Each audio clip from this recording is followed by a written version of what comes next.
Ada rencana kemana Mas?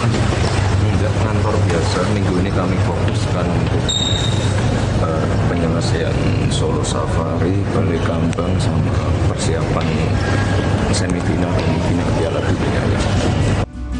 Hari ketiga masa kampanye pemilu 2024, Prabowo menerima kunjungan sejumlah artis dan influencer di kantor Kementerian Pertahanan. Pada hari keempat kampanye, Prabowo dan Gibran menghadiri rapat koordinasi nasional TKN Prabowo Gibran di Jakarta. Di awal masa kampanye, saling sindir strategi pun mencuat. Tudingan mengedepankan gimmick dibanding gagasan muncul. Cawapres nomor urut 1 Muhaimin Iskandar menilai gimmick adalah keunggulan yang ingin ditunjukkan masing-masing kontestan. Biasa setiap kompetisi masing-masing menunjukkan keunggulannya. Saya kira itu yang terbaik daripada mencari kesalahan kompetitornya. Lebih baik kita saling menunjukkan keunggulan masing-masing. Sementara Ketua Tim Kampanye Nasional Prabowo Gibran, Rosan Ruslani menyebut strategi Prabowo Gibran justru berawal dari arus bawah. Nah, tentunya anak-anak muda ini kita harus tarik atensinya dan harus diingat. Ini yang Gemoy ini yang begitu sekarang menjadi perhatian dan menarik perhatian para anak muda, itu tumbuh secara organik loh. Bukan kami yang bikin ini Gemoy, bukan. Ini tumbuh secara organik dari bawah. Dan ketertarikan anak muda itu kan dimulai dengan sesuatu yang memang awalnya mereka lihat menarik dan mengena di hati. Sementara Capres nomor urut 3 Ganjar Pranowo menyebut jangan sampai substansi hilang karena gimmick. Kami anak muda tersinggung kalau hanya sekedar dikasih gimmick, maka perlu pencerdasan edukasi politik berdasarkan apa programnya. Jadi boleh pakai gimmick tapi jangan menghilangkan substansi. Pengamat politik Lingkar Madani Ray Rangkuti berpendapat saat ini tren gimmick kampanye mulai menurun. Sebagaimana biasanya gimmick ya, dia tidak akan bertahan lama. Dan apalagi sekarang sudah memasuki era kampanye substansial, orang mulai kembali memikirkan tentang apa yang sebenarnya ditawarkan oleh pasangan calon presiden dan presiden. Sebagaimana hukum viral kayaknya nggak akan lama, paling hebat tuh mungkin bertahan 2 minggu, ya kalau tidak mungkin 3 minggu. Ide dan gagasan tentunya yang diharapkan mengisi diskusi publik menentukan pilihan.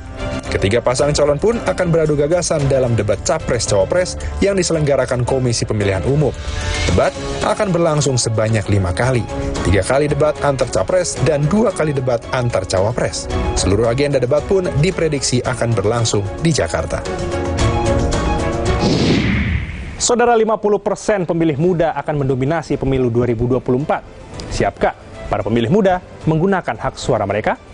Usai jeda di program 60 Menit Special Report. Dengan menyampaikan hal-hal yang sifatnya ringan, receh, untuk menutupi hal-hal yang sifatnya esensial. Ini yang jadi berbahaya sebetulnya.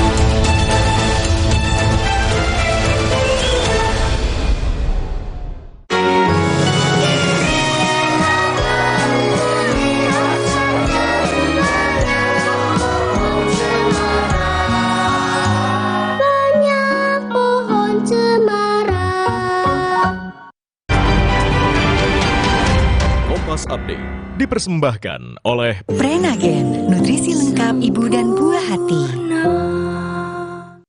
Saatnya saudara Anda menyaksikan Kompas Update, saya Audrey Chandra. Curah hujan tinggi yang melanda wilayah Sukabumi, Jawa Barat mengakibatkan satu rumah ambruk diterjang pergerakan tanah. Beruntung saat kejadian pemilik rumah sudah mengungsi karena retakan tanah sudah terlihat sehari sebelumnya.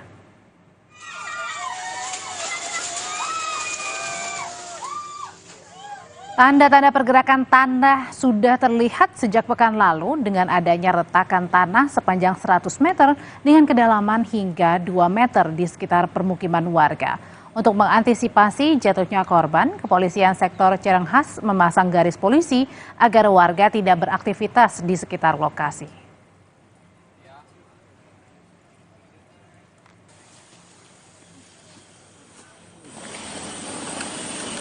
Demikian Kompas Update pukul 7 malam. Terima kasih, sampai jumpa lagi. Kompas Update dipersembahkan oleh Morigro. Morinaga Morigro, susu dengan formula Grow Max, bantu optimalkan nutrisi anak. Prenagen, kaya akan protein, omega 3, dan kalsium. Penting untuk pembentukan organ tubuh bayi. Minum selama hamil 9 bulan. Morinagen. Baru Morinaga Morigrow. Kasih makan anak masih pakai drama. Beri dia Morinaga Morigrow. Susu dengan formula Growmax. Bantu tingkatkan nafsu makan dan penuhi nutrisi untuk pertumbuhannya. Morinaga Morigrow. Siapkan diri untuk pencapaian luar biasa dan lewati batasmu. Stargazer X. Unleash the X in you.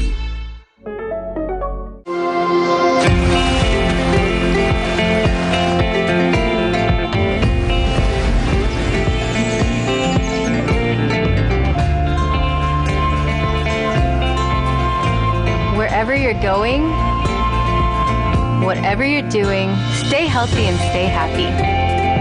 Drink UC 1000 vitamin with 1000 milligrams of vitamin C to help strengthen your immune system and keep you healthy. Healthy inside, fresh outside. Tengah malam gak bisa tidur. Kurang tidur, minum Sedares. Kandungan dipenidramin 25 mg bisa bantu tidur. Tidur yang cukup bikin aktivitas kembali lancar. Sedares bikin tidur. Nyatanya, suara tetesan air nggak akan jadi lagu pengantar tidur yang nyenyak. Makanya soal cat pelapis anti bocor, pilih yang Aku Approve. Aku Approve dan Aku Approve Pro. Aku approve, aku approve. Maafin aku ya, aku butuh buat liburan. Agoda.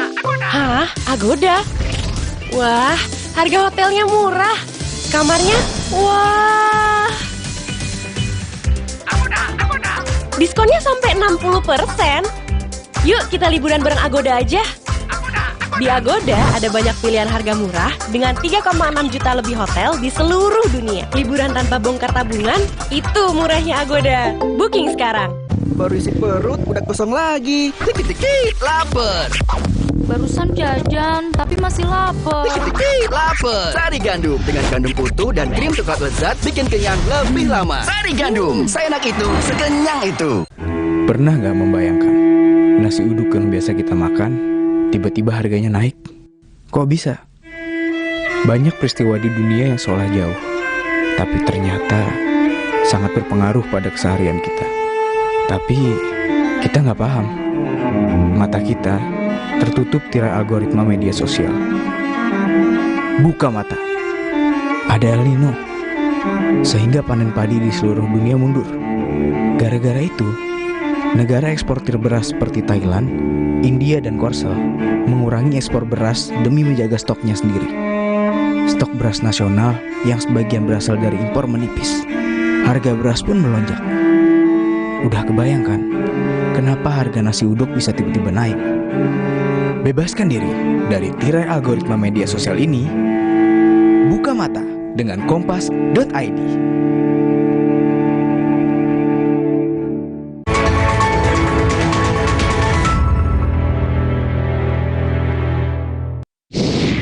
Anda kembali di program 60 Menit Special Report.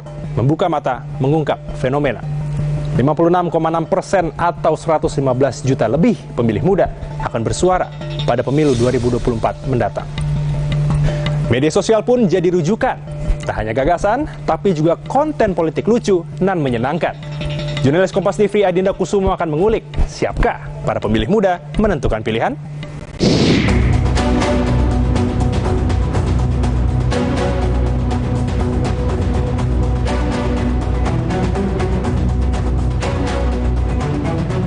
Di TikTok aku ya hanya sekedar yang seru-seruan aja. Contohnya cawapres A atau cawapres B itu ada kejadian-kejadian lucu yang mereka joget yang kayak gitu-gitu.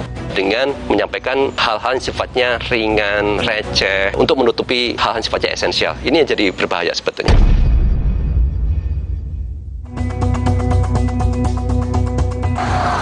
Yang muda, yang punya suara. Yap, pemilu 2024 akan menjadi momentum bagi generasi milenial dan generasi Z, Gen Z untuk membuktikan pengaruh mereka dalam pesta demokrasi. Akankah ada sejarah baru diukir oleh para pemilih muda dalam dinamika pemilu dan bagaimana pula perubahan yang terjadi di tangan pemilih pemula kalangan Gen Z? Pemilu damai, jujur, adil, dan penuh gagasan bergema di segala penjuru ruang publik. Tak terkecuali pemilih pemula yang siap memberikan hak suaranya di Pesta Demokrasi Februari 2024 mendatang. Dacia Baby salah satunya. Perempuan berusia 20 tahun ini menyambut antusias pemilu untuk pertama kalinya. Cia, begitu ia biasa disapa, telah memastikan namanya terdata dalam daftar pemilih tetap DPT Komisi Pemilihan Umum KPU 2024. Sebagai pemilih pemula, Cia mengaku masih bimbang menentukan pilihan calon presiden dan wakil presiden yang sesuai harapan. Mahasiswa semester 5 jurusan Ilmu Komunikasi di salah satu universitas swasta di Jakarta ini berpaling ke media sosial untuk mencari bahan rujukan. Cia bercerita, konten pemilu hilir mudik di beranda For Your Page FYP akun TikTok miliknya. Pada saat kamu scrolling, itu hal-hal apa saja sih yang kamu temukan tentang capres-cawapres ataupun pemilu 2024? Kalau untuk yang aku lihat, yang lewat di TikTok aku ya, itu hanya sekedar yang seru-seruan aja. Contohnya cawapres A atau cawapres B itu ada kejadian-kejadian lucu yang mereka joget, yang kayak gitu-gitu. Mungkin untuk sekarang aku lebih menikmati untuk konten yang ringan sih. Karena pemilu kan masih lama ya. Aku sekarang belum terlalu terfokus yang dimana aku ngikutin gagasan mereka gitu. Cia mengungkap, ia dan teman-temannya sesama pemilih pemula kalangan Gen Z lebih menikmati konten ringan dan lucu terkait Capres dan Cawapres 2024. Bagi Cia, jenis konten tersebut mampu menggambarkan persona Capres-Cawapres yang akan dipilih pada pemilu mendatang. Apa yang kamu harapkan kepada mereka Capres dan Cawapres sebagai pemimpin? Nilai-nilai apa yang mereka harus punya gitu agar bisa menarik suara Gen Z, teman-teman kamu sebagai pemilih pemula? Aku pribadi sih aku lihat dari citranya dulu kali ya, sikapnya gimana dia pembawaannya. Karena kan itu sangat berpengaruh gitu loh, citra itu sangat berpengaruh. Kalau untuk latar belakang itu mungkin kita cuma cukup tahu aja gitu. Kita mungkin oke latar belakang, tapi kan yang kita lihat tuh yang sekarangnya ya. Cerita pemilih pemula kalangan Gen Z juga datang dari Dimas Tristan. Mahasiswa perguruan tinggi swasta di Jakarta ini menilai citra Capres dan Cawapres penting jadi pertimbangan guna memastikan pilihannya nanti. Mungkin yang pertama sih gagasannya dulu sih. Kalau misalkan bagus ya bisa dipilih, namun lihat citranya juga, soalnya kan tergantung dari merekanya gimana gitu. Senada dengan Cia, Dimas tak mau terburu-buru menentukan pilihan, tapi mulai menggali personalitas Capres-Cawapres melalui media sosial. Kalau nyari sih belum nyari, mungkin lewat-lewat doang di explore Instagram atau TikTok sih. Dacia Baby dan Dimas Tristan merupakan potret pemilih muda generasi Z pendatang baru dalam pemilu tahun depan. Lalu, siapa sebenarnya pemilih muda dalam pemilu? Pemilih muda adalah warga negara Indonesia yang berusia 17 tahun atau lebih, sudah kawin atau sudah pernah kawin, dengan batasan usia maksimum 40 tahun pada hari pemungutan suara 14 Februari 2024 mendatang. Komisi Pemilihan Umum KPU mengungkap, pemilih muda akan mendominasi pemilu 2024, mencapai 115,6 juta pemilih, atau 56,5% dari jumlah daftar pemilih tetap 2024 dengan total 204,8 juta pemilih. Pemilih muda terdiri dari generasi Z Gen Z sebanyak 46,8 juta pemilih dan generasi milenial 68,8 juta pemilih untuk pemilu 2024 mendatang. Sementara itu, 43,5% atau 89,1 juta pemilih lainnya berasal dari generasi X, Baby Boomer, dan Pre-Boomer. Cerita Dacia Baby dan Dimas Trista membuka mata akan satu fenomena. Sosial media jadi wadah informasi bagi Gen Z untuk mengikuti perkembangan pemilu 2024. Salah satu yang menarik perhatian saya adalah media sosial TikTok yang disebut Dacia dan Dimas sebagai sumber referensi mereka untuk mencari informasi seputar pemilu. Akankah TikTok menjadi alat baru bagi para kandidat yang berkontestasi untuk memenangkan pemilu? Fenomena ini menjadi perhatian seorang pengajar dari Departemen Komunikasi Swiss German University, Muninggar Saraswati, yang tertuang dalam kajiannya berjudul Penggunaan TikTok oleh Kandidat Pilpres 2024. Kajian Muninggar Saraswati yang digarap bersama rekannya dari Universitas Indonesia, Inaya Rahmani itu menunjukkan Capres-Cawapres dan para pendukungnya mulai merambah media baru sebagai sarana kampanye. Muning memprediksi TikTok akan menjadi alat baru bagi politisi, terutama Capres-Cawapres dan tim sukses untuk memenangkan pemilu. Pasalnya, masing-masing kubu memahami demografi, mayoritas pemilih dari generasi milenial dan Gen Z, dan preferensi informasi yang kerap mereka cari. Dimanapun di seluruh dunia, kalau ada satu media baru, itu dianggap sebagai satu channel baru bagi mereka untuk reach out ke potential voters atau ke calon-calon pemilih. Kita harus rasional bahwa para kandidat dan tim suksesnya itu memiliki infrastruktur, memiliki resources untuk menggunakan atau memanfaatkan TikTok untuk menjangkau votersnya. TikTok itu sifatnya kan riang gembira gitu kan, entertaining gitu kan. Nanti politisi dan tim kampanyenya akan menyesuaikan mode-mode kampanyenya dengan sifat-sifat atau karakter dari TikTok ini. Muning mengamati fenomena TikTok menjadi sarana kandidat Pilpres 2024 menjangkau pemilih muda pernah terjadi di Filipina. Kala itu salah satu calon presiden Filipina yakni Ferdinand Marcos Jr. alias Bongbong Marcos masif menggunakan TikTok sebagai strategi kampanye. Bongbong maju sebagai paslon Pilpres bersama Sara Duterte Carpio. Sarah yang juga wali kota Davao adalah putri presiden Filipina sebelumnya, Rodrigo Duterte. Sejumlah konten video menggunakan narasi ringan dan menarik bagi pemilih muda generasi milenial dan Gen Z. Kemenangan Bongbong Marcos di Pilpres Filipina tahun 2022 pun dinilai kontroversial. Kalau kita lihat pengalaman yang di Filipina itu kan, kita lihat bahwa waktu itu calon presiden Bongbong Marcos itu timnya itu dengan sukses menggunakan strategi ini gitu. Jadi mereka banyak mengeluarkan konten-konten yang sifatnya riang gembira, sifatnya romantisme orang tua Bongbong itu gitu kan. Konten-konten yang menarik tentang anak Bongbong, keluarganya yang personal private gitu, supaya lebih mendekatkan diri ke voters dan juga untuk menjauhkan diri dari pengalaman orang tua atau ayahnya Bongbong sebelumnya yang memang kita kenal sebagai seorang diktator sebenarnya gitu di tahun 80-an gitu kan. TikTok itu kalau di Filipina itu sukses. Dibilangnya itu kalau di jurnal-jurnal internasional adalah whitewashing kandidat yang bernama Ferdinand Marcos Jr. atau Bongbong itu.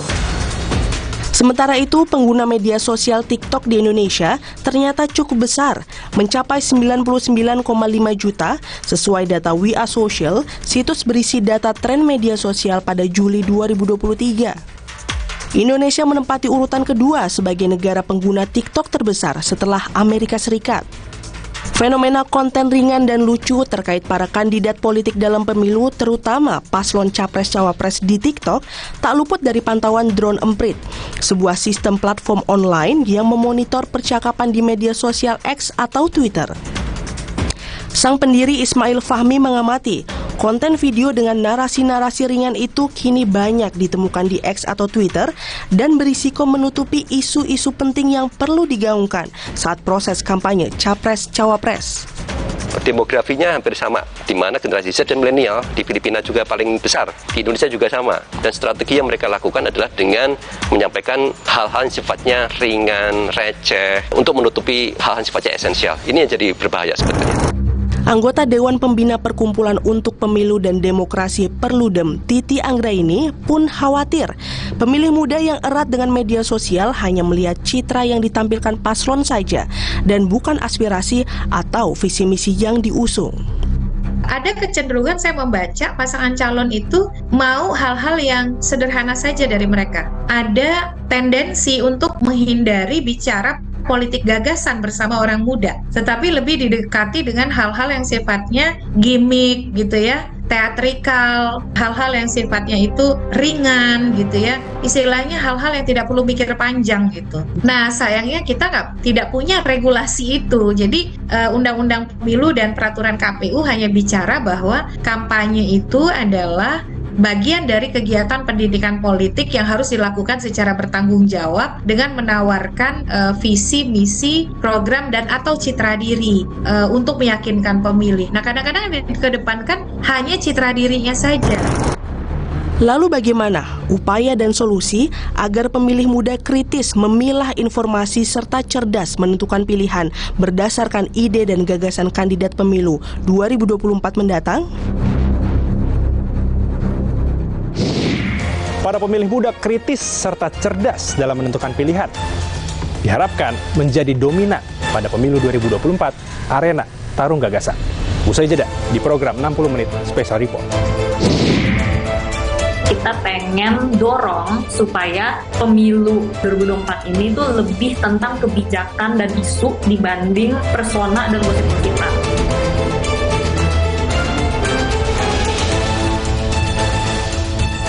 Minum Renovit dilengkapi dengan 12 vitamin dan 13 mineral, siap bantu jaga kesehatan tubuh. Siapkan Renovit, siapkan dirimu selalu. Renovit, siap jaga kesehatan. Produksi Konimax. Tengah malam gak bisa tidur. Kurang tidur, minum Sedares. Kandungan dipenidramin 25 mg bisa bantu tidur. Tidur yang cukup bikin aktivitas kembali lancar. Sedares bikin tidur. Saatnya nurani menjadi inti. Menggerakkan pribadi untuk dapat bersinergi di lajunya roda teknologi. Melalui ekosistem yang mendukung tiap lini. Kompas, menjaga amanat hati nurani rakyat untuk terus dapat menunjukkan arah. Memastikan kendali atas kecerdasan buatan yang dipandu kebijakan nurani. 58 tahun Kompas berinovasi, menyatukan teknologi dengan hati. Nyatanya, suara tetesan air nggak akan jadi lagu pengantar tidur yang nyenyak. Makanya soal cat pelapis anti bocor, pilih yang Aku Approve. Aku Approve dan Aku Approve Pro. Aku approve, aku approve. Tiap hari, keluargaku kena panas yang bikin gerah, keringetan, dan bau badan. Mereka perlu yang seger. Mandi pakai Dettol. Segarnya mint dan jeruk yuzu. Berikan sensasi 5 derajat lebih dingin. Dan lindungi dari kuman penyebab bau badan. Dettol, perlindungan dengan sensasi 5 derajat lebih dingin.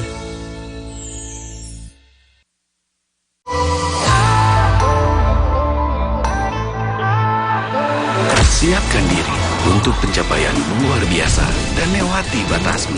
Stargazer X, unleash the X in you. Saatnya nurani menjadi inti, menggerakkan pribadi untuk dapat bersinergi di lajunya roda teknologi. Melalui ekosistem yang mendukung tiap lini. Kompas, menjaga amanat hati nurani rakyat untuk terus dapat menunjukkan arah. Memastikan kendali atas kecerdasan buatan yang dipandu kebijakan nurani. 58 tahun Kompas berinovasi, menyatukan teknologi dengan hati.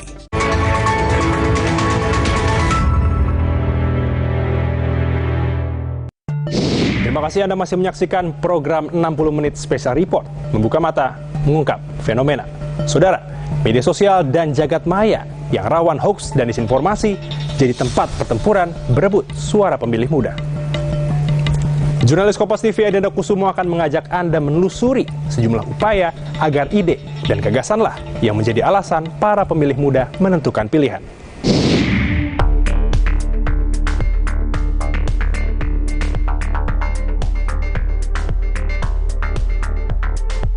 Partisipasi pemilih muda terus meningkat dilihat dari 2 pemilu sebelumnya. Pada tahun 2014, banyak 85,9% pemilih muda menggunakan hak pilihnya. Presentase ini meningkat pada pemilu tahun 2019, yakni mencapai 91,3%. Sementara survei Litbang Kompas menunjukkan 80% pemilih muda diprediksi akan menggunakan hak pilih mereka pada pemilu 2024 mendatang. Namun sejauh mana para pemilih muda akan menggali gagasan dari para kandidat, terutama capres dan cawapres untuk membawa perubahan Indonesia di masa depan?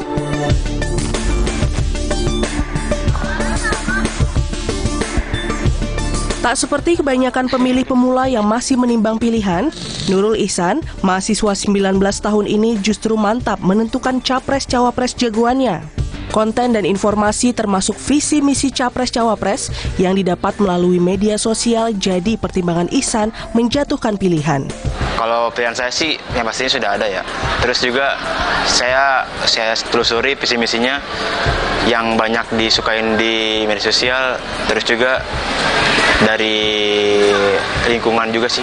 Pemimpin yang bisa berbaur di masyarakat sih. Terus juga ya dia mungkin punya gagasan ide yang bagus juga kan.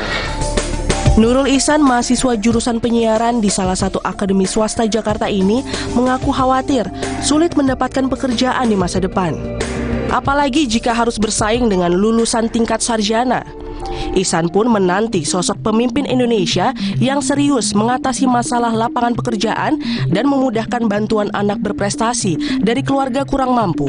Lapangan pekerjaan Indonesia itu kayak kurang atau mungkin kriterianya yang sangat sulit untuk didapatkan. Maksudnya kayak melamar itu kayak susah banget gitu. Anak-anak berprestasi yang ekonominya rendah itu harus lebih dibantu sih. Selain kesejahteraan ekonomi, pemilih muda juga mengharapkan sosok pemimpin yang memihak perlindungan perempuan. Hal ini disuarakan salah satu pemilih pemula dari kalangan Gen Z, Shelfaira Larasati. Sekarang tuh masih banyak banget kan perempuan-perempuan yang kena pelecehan seksual, cuman masih bingung cara mengatasinya kayak gimana. Dan pelecehan seksualnya juga kan kadang ada yang di kampus dan di kantor apa ya, sama juga yang jelek-jeleknya. Cerita Laras menggugah saya mencari tahu lebih dekat tentang bijak memilih melalui berbagai platform media sosial. Dalam situsnya, Bijak Memilih memperkenalkan diri sebagai suatu gerakan independen, inisiasi anak muda dari kolaborasi dua platform aktif di media sosial, yakni Think Policy ID yang fokus bicara kebijakan publik dan WhatsApp Indonesia, wadah informasi sosiopolitik dalam bahasa Inggris. Salah satu inisiator Bijak Memilih sekaligus co-founder WhatsApp Indonesia, Abigail Limuria, mengungkap Bijak Memilih hadir sebagai solusi menjawab kerisauan pemilih muda yang sulit menemukan sumber informasi seputar pemilu. Soalnya banyak banget pemilih muda yang ternyata tuh punya kesulitan dalam riset untuk mengumpulin informasi gitu. Jadi soalnya informasi ada di mana-mana, jadi kita pengen kumpulin di satu wadah, satu website. Dan juga untuk mempromosikan pesan Bijak Memilih, yaitu kita pengen dorong supaya pemilu 2024 ini tuh lebih tentang kebijakan dan isu dibanding persona dan gosip-gosipan gitu. Jadi kita pengen kedepanin isu sentrik bukannya figur sentrik. Guna berdiskusi dengan pemilih muda, Bijak Memilih menggelar roadshow bersama sejumlah organisasi di berbagai daerah. Upaya tersebut semata-mata untuk meningkatkan kesadaran pemilih muda agar lebih cerdas menentukan pilihannya. Jadi kita encourage teman-teman untuk kenal dulu isu apa yang satu penting di Indonesia dan yang kedua penting untuk kita secara pribadi. Dari situ kita bisa lihat partai mana yang stance-nya mirip nih sama saya, yang memprioritaskan hal-hal yang sama saya. Setelah itu baru kita lihat ke kandidat. Selama ini kan kayaknya kebalik ya, kandidat dulu siapa nih yang keren, habis itu baru kayak oh dia dukung ini, yaudah saya dukung ini juga deh isunya gitu. Nah kita pengen balik isu dulu baru ke kandidat ya akhirnya.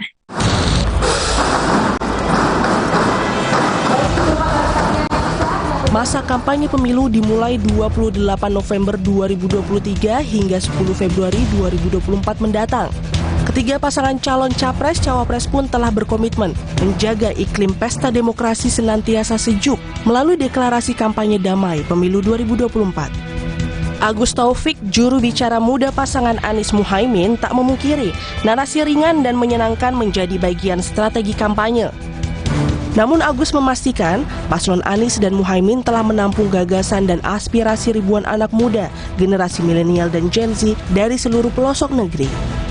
Media sosial Anies Baswedan, Gus Muhaimin itu memang jadi sarana untuk penyampai gagasan. Bahkan jauh sebelum ini Pak Anies Baswedan pernah membuat sebuah program namanya Bawa Ide. Gagasan dari 5.000 anak muda di seluruh Indonesia dan 100 gagasan terpilih diundang ke Jakarta. Jadi proses penyusunan visi dan gagasan Pak Anies saja itu sudah melibatkan generasi Z dan millennials. Dan hiburan, kreativitas menjadi pelengkap akun media sosial Anies Baswedan dan Gus Imin. Karakteristik yang dimunculkan merupakan karakteristik yang asli. Ini merupakan penyegaran bagi media sosial agar kampanye gagasan lebih fun dan menyenangkan.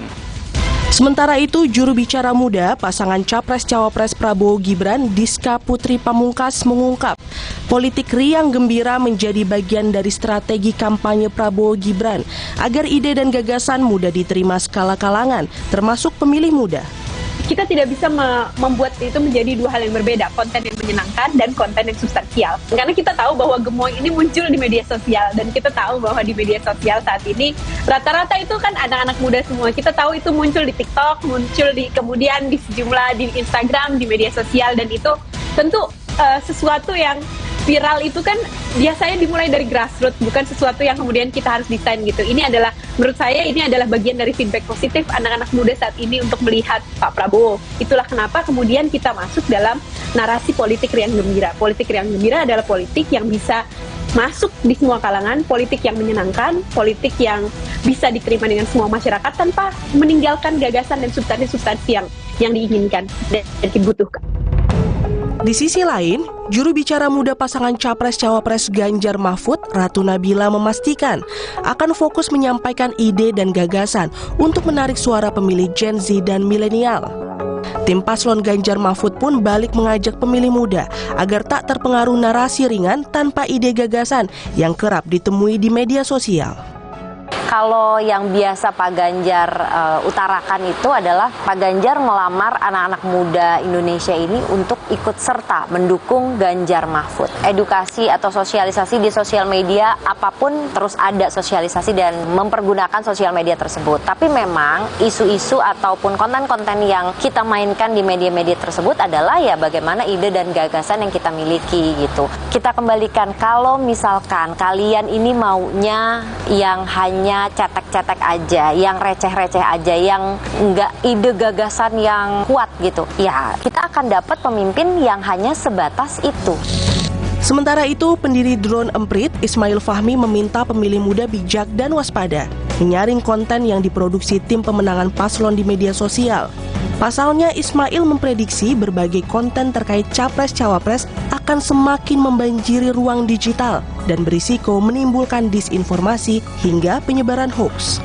Ketika mereka melihat banyak konten dan kemudian mesin politik ini bekerja, yang namanya mesin politik ini kan di masing-masing capres, cawapres lah, mereka kan punya strategi, kemudian dalam bentuk konten dibuat, kemudian disebarkan juga. Hanya produksi konten yang sudah diarahkan, itu bisa memenuhi media sosial. Dan ini kalau tidak ada informasi yang sifatnya independen, yang sebenarnya, akhirnya informasi yang dari mesin politik ini akan bisa mempengaruhi, bisa membanjiri ya, baik itu di Instagram ataupun di TikTok, sehingga mereka tidak mendapatkan informasi yang tepat.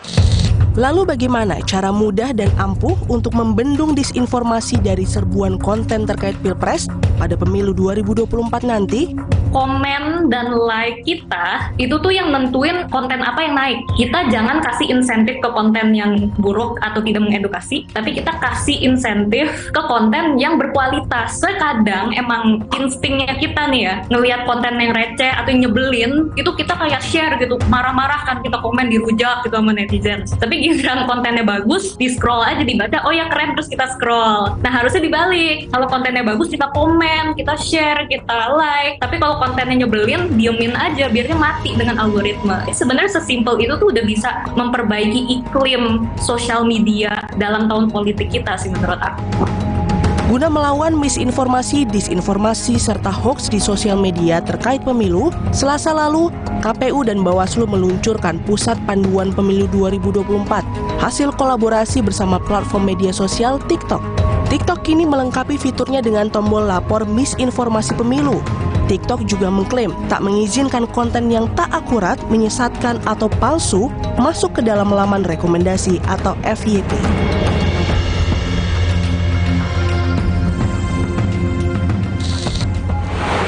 Dari 100 hari Indonesia akan kembali berpesta demokrasi.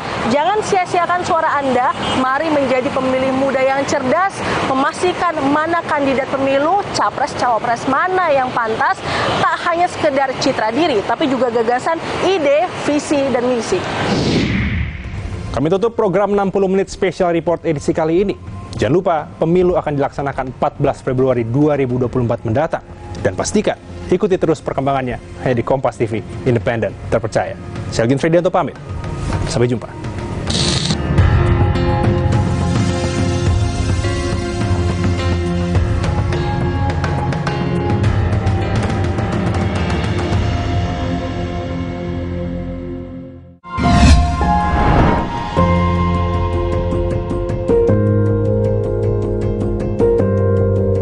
Kompas TV, Rumah Pemilu.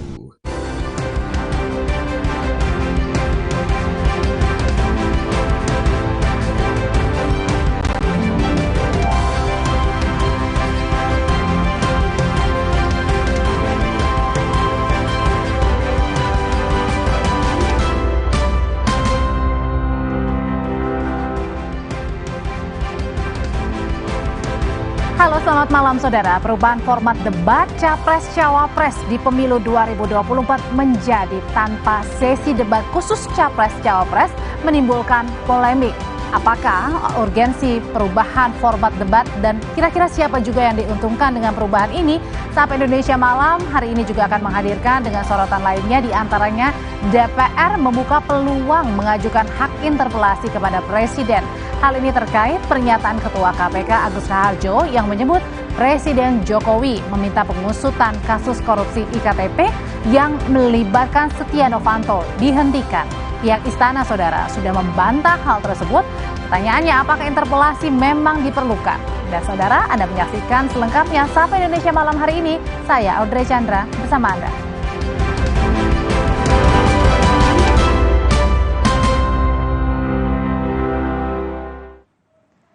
Berita duka saudara datang dari mantan Kepala BNPB Letjen Purnawirawan Doni Monardo. Doni meninggal pada hari ini sekitar pukul 5:30 sore.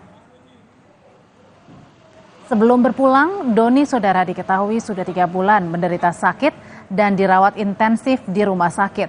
7 November lalu, Presiden Jokowi sempat menjenguk Doni di Rumah Sakit Siloam, Semanggi, Jakarta. Kabar meninggalnya Doni Monardo disampaikan tenaga ahli BNPB 2019-2023, Egy Masadia. Doni pernah menjabat sebagai Kepala BNPB sekaligus Ketua Satgas COVID-19 pada 2019-2021. Assalamualaikum warahmatullahi wabarakatuh. Yang saya hormati Bapak. Melalui pesan singkat, Egy mengabarkan telah meninggal dunia Letjen Purnawirawan Dr. Honoris Causa Doni Monardo pada hari Ahad 3 Desember 2023 pukul 17:35 waktu Indonesia Barat. Informasi berikutnya, Ketua DPP PDIP Puan Maharani mengklaim hubungan PDIP dengan Presiden Jokowi baik-baik saja. Meskipun Puan tak menampik penilaian publik yang menyebut seperti ada masalah antara Jokowi, Mega, dan PDIP. Karena di pemilu ini, pilihan Jokowi dianggap berbeda dengan pilihan PDIP.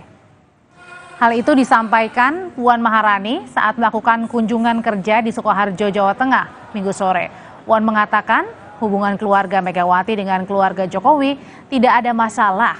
Soal status Jokowi di PDIP, Puan tidak menjawab dengan lugas. Puan hanya menegaskan PDI Perjuangan masih mendukung tugas Jokowi sebagai presiden hingga tahun 2024.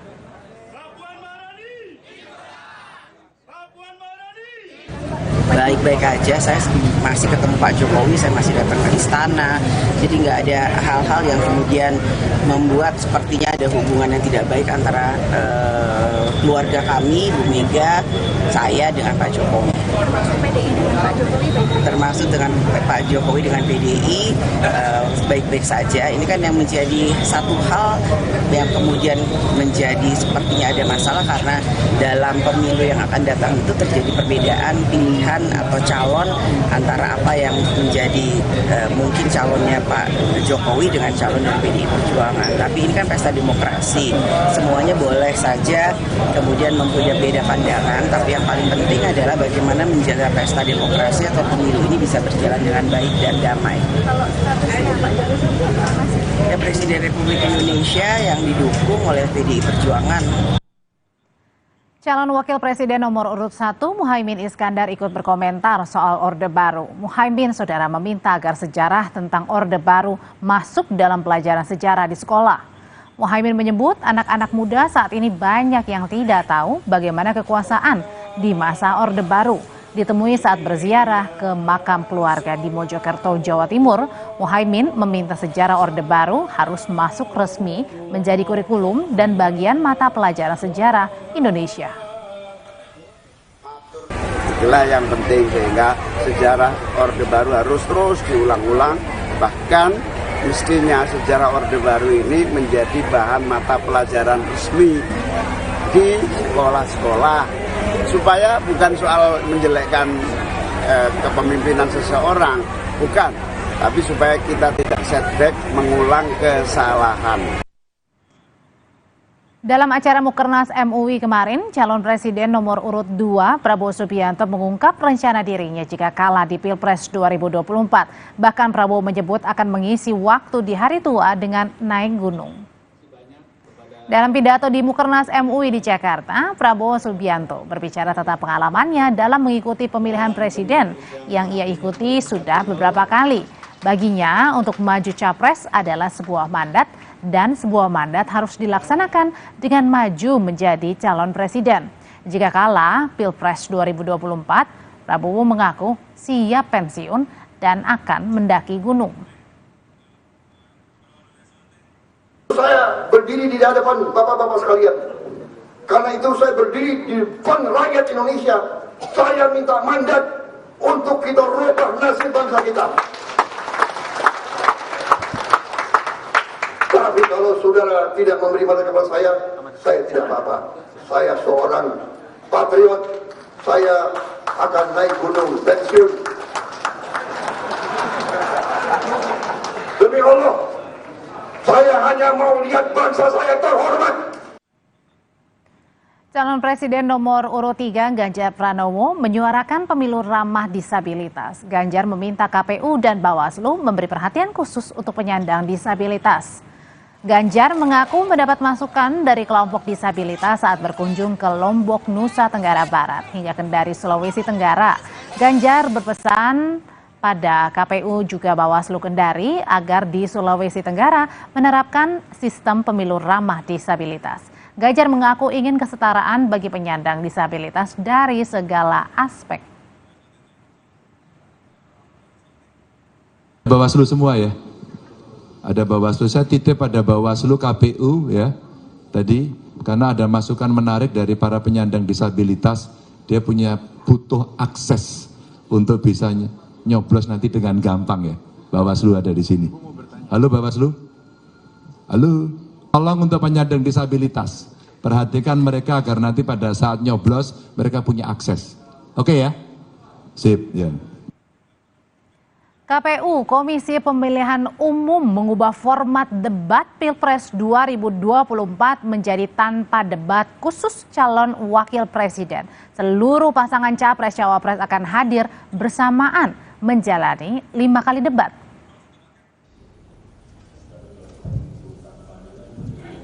Komisi Pemilihan Umum menyebut perubahan format debat Pilpres 2024 tetap mengacu pada Undang-Undang Pemilu maupun Peraturan KPU nomor 15 tahun 2023. KPU menegaskan tidak menghapus debat antar calon wakil presiden. Hanya saja cawapres akan didampingi capres selama debat. Debat cawapres akan diselenggarakan 2 kali sesuai dengan peraturan perundang-undangan. Itu. Dan untuk pada saat head to head debat, seperti tahun lalu sistemnya ya Pak ya? Ada Mas, ada. Dan memang sekarang ini setiap debat itu didampingi oleh pasangannya masing-masing. Sekali lagi kami tegaskan, tidak ada yang mengintervensi KPU. KPU hanya ingin menampilkan desain debat ini yang terbaik. Format debat pada 2024 akan berbeda dengan 2019. Pada pemilu 2019, KPU menggelar 5 kali debat terdiri dari 2 kali debat yang dihadiri seluruh pasangan capres-cawapres, 2 kali debat khusus capres, dan 1 kali debat khusus cawapres. Pada format 2024 yang dirancang KPU, tidak akan ada debat khusus cawapres. Debat akan berlangsung 5 kali, yaitu 3 kali debat capres yang didampingi cawapres, dan 2 kali debat cawapres yang didampingi calon presiden. KPU memastikan 5 debat Pilpres akan menghadirkan seluruh pasangan capres-cawapres secara bersamaan, hanya porsi bicaranya yang berbeda. Anggota Dewan Pembina Perkumpulan untuk Pemilu dan Demokrasi, Titi Anggraeni, mempertanyakan perubahan format debat yang memunculkan spekulasi. Jadi tidak salah ya kalau kemudian ada yang berpendapat bahwa ini menguntungkan misalnya cawapres Gibran.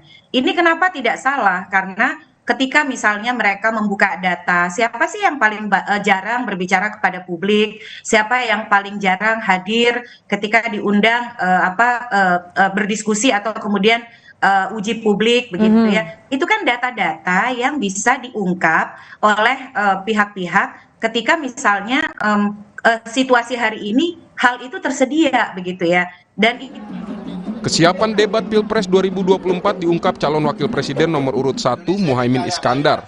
Menurut Muhaimin, penentuan format debat adalah kewenangan Komisi Pemilihan Umum. Saya nurut aja apa, pokoknya maunya KPU kita ikut. KPU model apa aja itu kewenangan KPU. Yang jelas saya pada posisi sama Mas Anies nunggu saja apapun yang menjadi keputusan KPU. Calon wakil presiden nomor urut 2, Gibran Rakabuming Raka menyebut akan mengikuti aturan KPU. Menurut Gibran, tidak ada yang diuntungkan dalam perubahan format debat tersebut. Ya kita kan ngikut aturan KPU juga. Kan saya juga nggak tahu update-nya di sana seperti apa. Kita ngikut aja kok ya. Mas, tapi prefer didampingi Pak Prabowo atau mending sendiri sih Mas? Sama aja sih. Sama aja. Nggak ada yang menguntungkan siapa-siapa kok. Sementara calon wakil presiden nomor urut 3 Mahfud MD menyatakan siap apapun format debat dari KPU. Saya siap debat khusus maupun tidak khusus. Namanya calon pemimpin harus siap. Kalau ditiadakan atau tidak diadakan ya terserah KPU aja, kan mereka yang ngatur. Saya enggak mau ikut ngatur. Malah membuat masyarakat tidak bisa menilai secara utuh cawapres dan capres. Ya bilang itu ke KPU, jangan bilang ke saya. Kalau saya siap aja. Pak, ini Perubahan format debat harus tetap menjamin pasangan capres-cawapres dapat efektif menyampaikan visi dan misinya. Sebab publik perlu mengetahui sejelas-jelasnya gagasan para kontestan Pilpres. Tim Liputan, Kompas TV. KPU Saudara mengubah format debat pemilu presiden menjadi tidak ada sesi debat khusus antar calon wakil presiden. Pertanyaannya, perlukah format debat ini diubah? Kita akan berbincang malam hari ini dengan Komisioner Komisi Pemilihan Umum Republik Indonesia periode 2012-2017, Hadar Nafis Gumai. Pak Hadar, selamat malam. Selamat malam, Adria. Pak Hadar, jadi menurut Anda sebagai seorang komisioner 2017 di Komisi Pemilihan Umum, ada urgensinya nggak sih untuk mengubah format debat di Pilpres? Saya kira tidak ya, karena apa yang sudah berjalan itu menurut perkiraan saya cukup begitu. Ada pasangan calon bersama-sama, ada masing-masing sendiri-sendiri, baik calon presiden maupun calon wakil presiden. Kalau tidak perlu, tapi kemudian apa yang dirasa sehingga membuat format debat ini nampaknya akan diubah? Bukan nampaknya, memang diubah. Ya, untuk ini baru ide sih ya. Sebenarnya komunikasi KPU ini juga bermasalah menurut saya ya. Jadi belum diputuskan, tetapi sudah disampaikan dengan berbeda-beda. Saya ikuti waktu itu di media dan kemudian menjadi rame ya, ada perubahan format ini. Nah yang kedua menurut hemat saya haruslah patuh kepada peraturan perundang-undangan yang berlaku. Undang-undang itu jelas sekali mengatakan, sekalipun itu di penjelasannya begitu, bahwa 3 kali debat presiden ya, calon presiden, dan 2 kali debat calon wakil presiden. Nah jadi aspek debat terpisah atau khusus tersendiri itu jelas sekali di undang-undang. Nah kalau kemudian semuanya digabungkan, walaupun judulnya mau tetap dikatakan oleh KPU 3 itu adalah debat pasangan calon presiden, yang 2 adalah pasangan calon presiden, saya kira itu berbeda sekali karena tidak ada di 5 yang sama itu semua yang menunjukkan atau menyediakan format berhadapan sendiri-sendiri begitu, seperti yang dimaksudkan oleh undang-undang. Nah, jadi saya kira ini menjadi persoalan kalau ini diteruskan ya. Nah, tapi Pak Hadar sebenarnya waktu Bapak ini menjadi komisioner KPU, pada saat menentukan format, apakah harus disetujui masing-masing perwakilan tim paslon? Ya, tentu karena ada 2 hal mengenai format ini dan juga mengenai moderatornya. Jadi KPU memang yang in charge mengusulkan, mencari Tetapi di dalam rapat itu harus mendapat kesepakatan atau persetujuan. Pengalaman kami untuk pemilu 2014 itu lancar-lancar saja, dan saya cermati 2019 juga demikian, di mana ada 2 debat, yaitu pasangan calon presiden bersama-sama mereka, 1 debat untuk calon wakil presiden, dan 2 debat untuk calon presidennya. Nah, kalau sekarang ini kan semuanya hadir di semua kelima debat yang akan dilangsungkan. Jadi di mana ada berhadapan sendiri-sendiri secara khusus, baik calon presiden dan maupun calon wakil presiden, itu menjadi tidak ada. Padahal itu yang saya duga, atau saya pribadi berharap, ya kita ingin melihat juga kemampuan mereka sendiri-sendiri, calon wakil presiden baik maupun calon presidennya. Artinya adalah penting ya untuk melihat masing-masing bukan hanya pesonanya tetapi juga gagasannya ya, bagaimana cara juga berbincang di depan umum gitu ya. Betul, Pak Hadar ya? kemampuan dia menjelaskan secara lebih rinci kalau nanti ditanya, kemampuan dia menjawab dalam waktu yang terbatas, kemampuan dia fokus kepada apa yang disampaikan, kemampuan dia bersikap kalau ada nanti calon lain yang emosi misalnya. Itu juga dinilai ya penting buat publik sebenarnya ya. Kalau buat saya itu penting, saya duga masyarakat juga berharap itu. Karena ini calon pemimpin, jadi kita perlukan. Poin lain ini Mbak Adria, mohon maaf saya tambahkan. Kalau di debat, waktu yang 120 menit itu saja, kemudian ini ada 6, semuanya hadir 6. Itu kan waktunya menjadi sangat sempit ya. Terus kemudian kita mau mendengarkan apa, mendapat informasi apa dari mereka ini. Tetapi kalau hanya masing-masing 1 saja, jadi kan ada 3 nanti, dan itu waktu lebih banyak untuk pada mereka untuk menjelaskan, kepada kita juga untuk mendengarkan lebih rinci. Oke, sebenarnya dalam peraturan di undang-undang sendiri format debat itu seperti apa sih? Ya, jadi kalau format sebetulnya hanya sebatas dikatakan dilaksanakan 5 kali. Ini sama nih undang-undang sebelumnya, Undang-Undang Pilpres tahun nomor 42 tahun 2008 dan Undang-Undang nomor 7 tahun 2017. Jadi pemilu 2009, pemilu 2014, pemilu yang 2019 dan pemilu sekarang, bunyinya itu sama, yaitu dilaksanakan 5 kali, dan kemudian di bagian penjelasannya dikatakan itu dilaksanakan 3 kali untuk debat calon presiden, kemudian 2 kali debat untuk calon wakil presiden. Jadi di situ jelas sekali mereka sendiri-sendiri, tidak digabungkan gitu. Nah, kemudian dilihat kan di dalam PKPU-nya. Nah, PKPU untuk pemilu 2019, PKPU 23 waktu itu tahun 2018, itu jelas sekali menyebutkan 2 debat untuk pasangan calon, 2 debat untuk presiden, calon presiden, 1 debat untuk calon wakil presiden. Tetapi PKPU sekarang itu persis seperti lampirannya gitu. Jadi ada 3 debat untuk calon presiden, 2 debat untuk calon wakil presiden. Nah, memang ada pasal di bawahnya di situ, di PKPU-nya ya, Mbak Dre, yaitu format debat ini bisa dirubah gitu ya dengan konsultasi atau persetujuan DPR gitu, berbicara dengan DPR. Nah, ini menarik. Di dalam PKPU kali ini ada pasal tersebut yang sebetulnya itu seharusnya tidak ada. Karena apa? Karena itu sangat mungkin bisa merubah format yang sebetulnya undang-undang sudah mengaturnya. Pak Hadar, Nah, sebenarnya jadi, kalau perubahan format itu sendiri, kalau menurut Pak Hadar nih, ini menguntungkan buat siapa? Menguntungkan buat penyelenggaranya, paslonnya, atau siapa? Atau publik jangan-jangan? Saya sulit. Kalau publik, ya saya wakil publik saja ya. Merugikan justru karena kita tidak punya di mana calon presiden itu akan berhadapan sendiri-sendiri. Tidak punya calon wakil presiden akan berhadapan sendiri-sendiri gitu. Nah, padahal berhadapan sendiri-sendiri itu kan penting untuk kita melihat memang bukan hanya materi, tetapi kemampuan dia untuk menjabarkan materi tersebut, merespon pertanyaan dengan lugas dalam waktu yang sempit, kemudian berhadapan dengan pertanyaan mungkin dari calon yang lain. Kalau ada yang emosi, bagaimana dia meresponnya? Di situ ya Pak ya? Iya, dari bagaimana dia kelihatan bisa berdiplomasi atau tidak. Jadi aspek-aspek yang agak psikologis ini tentang sikap perilaku ini juga penting untuk bisa diperlihatkan atau publik melihatnya.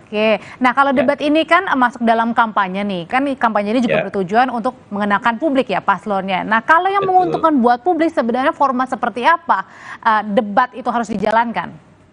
Ya, menurut saya ya seperti yang pernah ada di yang lalu. Jadi tetap ada, ya, jangan hanya semuanya digabungkan. Karena nanti itu akan agak kusut gitu. Sangat mungkin saja nanti yang dimaksudkan untuk calon wakil presiden, tetapi yang menonjol nanti calon presidennya atau sebaliknya gitu. Nah, jadi sebaiknya kita ada yang format dipisahkan sendiri-sendiri seperti yang diperintahkan oleh undang-undang. Sekali lagi, waktu itu juga sangat penting.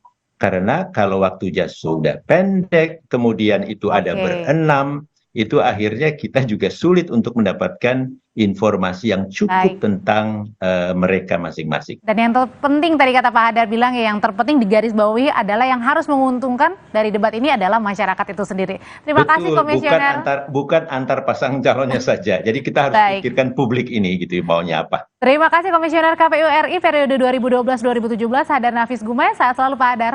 Mudah-mudahan bermanfaat. Terima kasih Pak. Tetaplah bersama kami, Saudara. Mantan Ketua KPK Agus Raharjo mengungkap adanya dugaan intervensi penguasa dalam kasus IKTP 2017. Apakah kesaksian ini akan diusut termasuk oleh DPR? Kita bahas setelah ini. Tetaplah di Sapa Indonesia Malam.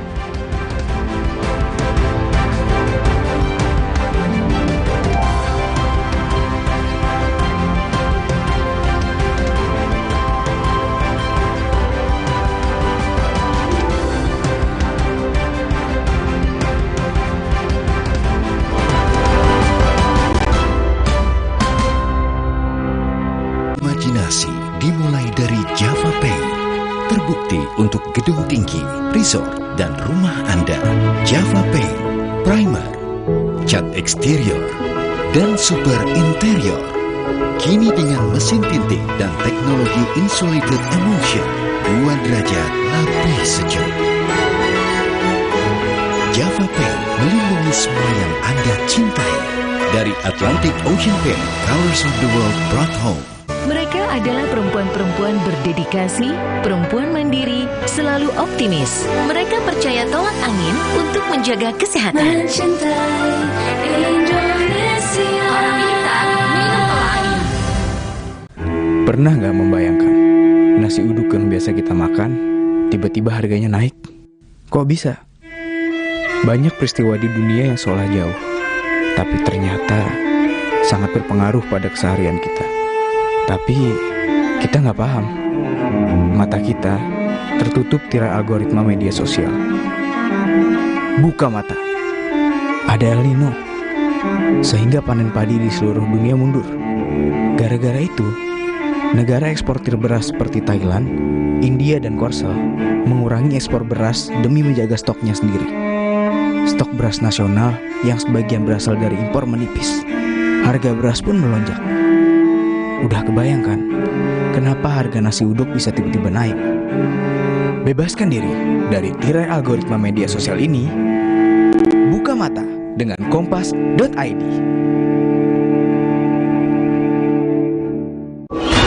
Tengah malam gak bisa tidur. Kurang tidur, minum Sedares. Kandungan dipenidramin 25 mg bisa bantu tidur. Tidur yang cukup bikin aktivitas kembali lancar. Sedares bikin tidur. Kenapa sering terjadi gangguan spektrum frekuensi dan mengganggu komunikasi?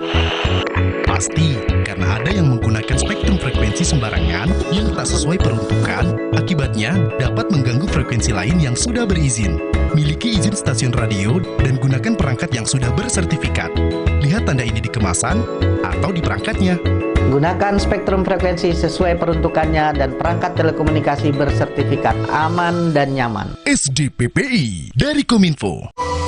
Siapkan diri untuk pencapaian luar biasa dan lewati batasmu. Stargazer X, unleash the X in you. Cat besi dan kayu yang biasa dong. Jangan yang biasa-biasa. Maksud? Pilih cat kayu dan besi kualitas Jawara. Cat Altex kaleng merah, Altex sintetik, warna mengkilap, pilihannya lengkap. Cat Altex sintetik, keringnya cepat, tahan lama. Wow. Cat Altex sintetik kaleng merah, kualitas Jawara. Hey, ada madu teja sase, madu teja sase, sehat berstamina. Banyak manfaatnya. Madu teja saset, enak sehatnya. Niatku madu TJ hitam pahit dengan kualitas madu TJ plus manfaat ekstra herbal. Niatku demi anakku. Niatku demi istriku. Madu TJ hitam pahit, niatku jaga kesehatan. DFB Pokal 2023-2024 babak 16 besar dimulai. Big Match. Di Roten Teufel FC Kaiserslautern yang dipimpin oleh sang kapten Jan Zimmer bersiap meredam langkah FC Nuremberg yang kini sedang on fire. Selasa 5 Desember pukul 11.45 malam live.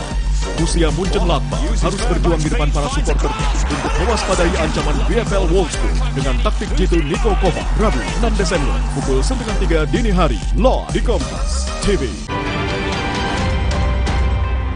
Kompas Update dipersembahkan oleh Entrasol.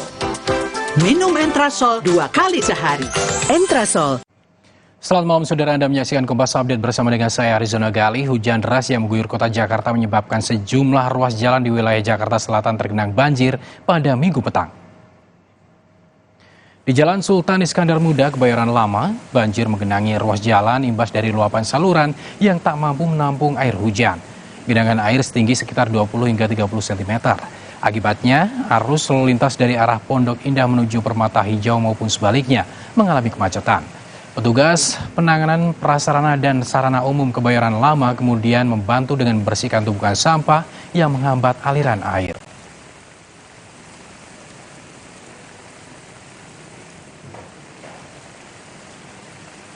Demikian Kompas Update, saya Arizona Gali. Sampai jumpa. Kompas Update dipersembahkan oleh Nutrif Benecol.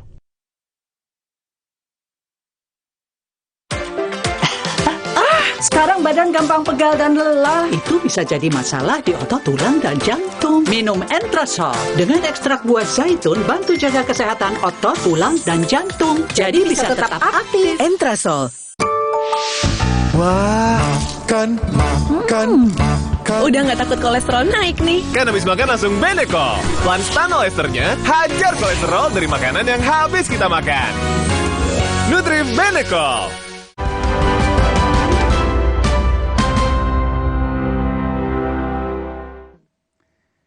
Saya dipanggil sendirian. Oleh Presiden. Presiden pada waktu ditemani oleh Pak Pratikno. Jadi saya heran, biasanya yang memanggil itu berlima, ini kok sendirian. Dan dipanggilnya juga bukan lewat ruang wartawan, tapi lewat masjid kecil itu. Jadi dijemput dari sana. Nah itu di sana, begitu saya masuk, Presiden sudah marah. Presiden sudah marah, menginginkan, karena baru saya masuk itu, dia sudah teriak, hentikan. Kan saya heran, hentikan, yang dihentikan apanya gitu kan. Setelah saya duduk, ternyata saya baru tahu kalau yang suruh hentikan itu adalah kasus Pak Setnov. Ketua DPR waktu itu? Ya, Ketua DPR pada waktu itu mempunyai kasus IKTP. Kesaksian mantan Ketua KPK Agus Raharjo seolah menguak adanya dugaan intervensi Presiden Jokowi dalam kasus IKTP. Dalam program Rosi, Agus mengungkap pernah dipanggil Jokowi seorang diri dan meminta KPK menghentikan penyidikan kasus IKTP dengan tersangka Ketua DPR kala itu, Setio Novanto. Tetapi kesaksian Agus dibantah langsung oleh Istana. Tak pernah ada pertemuan antara Presiden Jokowi dengan Agus Raharjo membahas hal tersebut di Istana. Setelah dicek, tidak ada pertemuan yang disebut-sebut dalam agenda Presiden. Yang kedua, kalau kita lihat kenyataannya proses hukum terhadap Bapak Setia Novanto berjalan seperti yang kita ketahui bersama, jalan pada tahun 2017 berjalan dengan baik gitu, dan sudah ada putusan pengadilan yang berkekuatan hukum tetap. Meski pihak istana membantah pengakuan Agus Raharjo, sejumlah pihak menganggap informasi dari Agus Raharjo perlu diusut. Menurut anggota Komisi 3 DPR fraksi PKS Nasir Jamil, seperti yang dikutip pada harian Kompas tanggal 1 Desember 2023, pengakuan mantan Ketua KPK Agus Raharjo adalah sesuatu yang serius.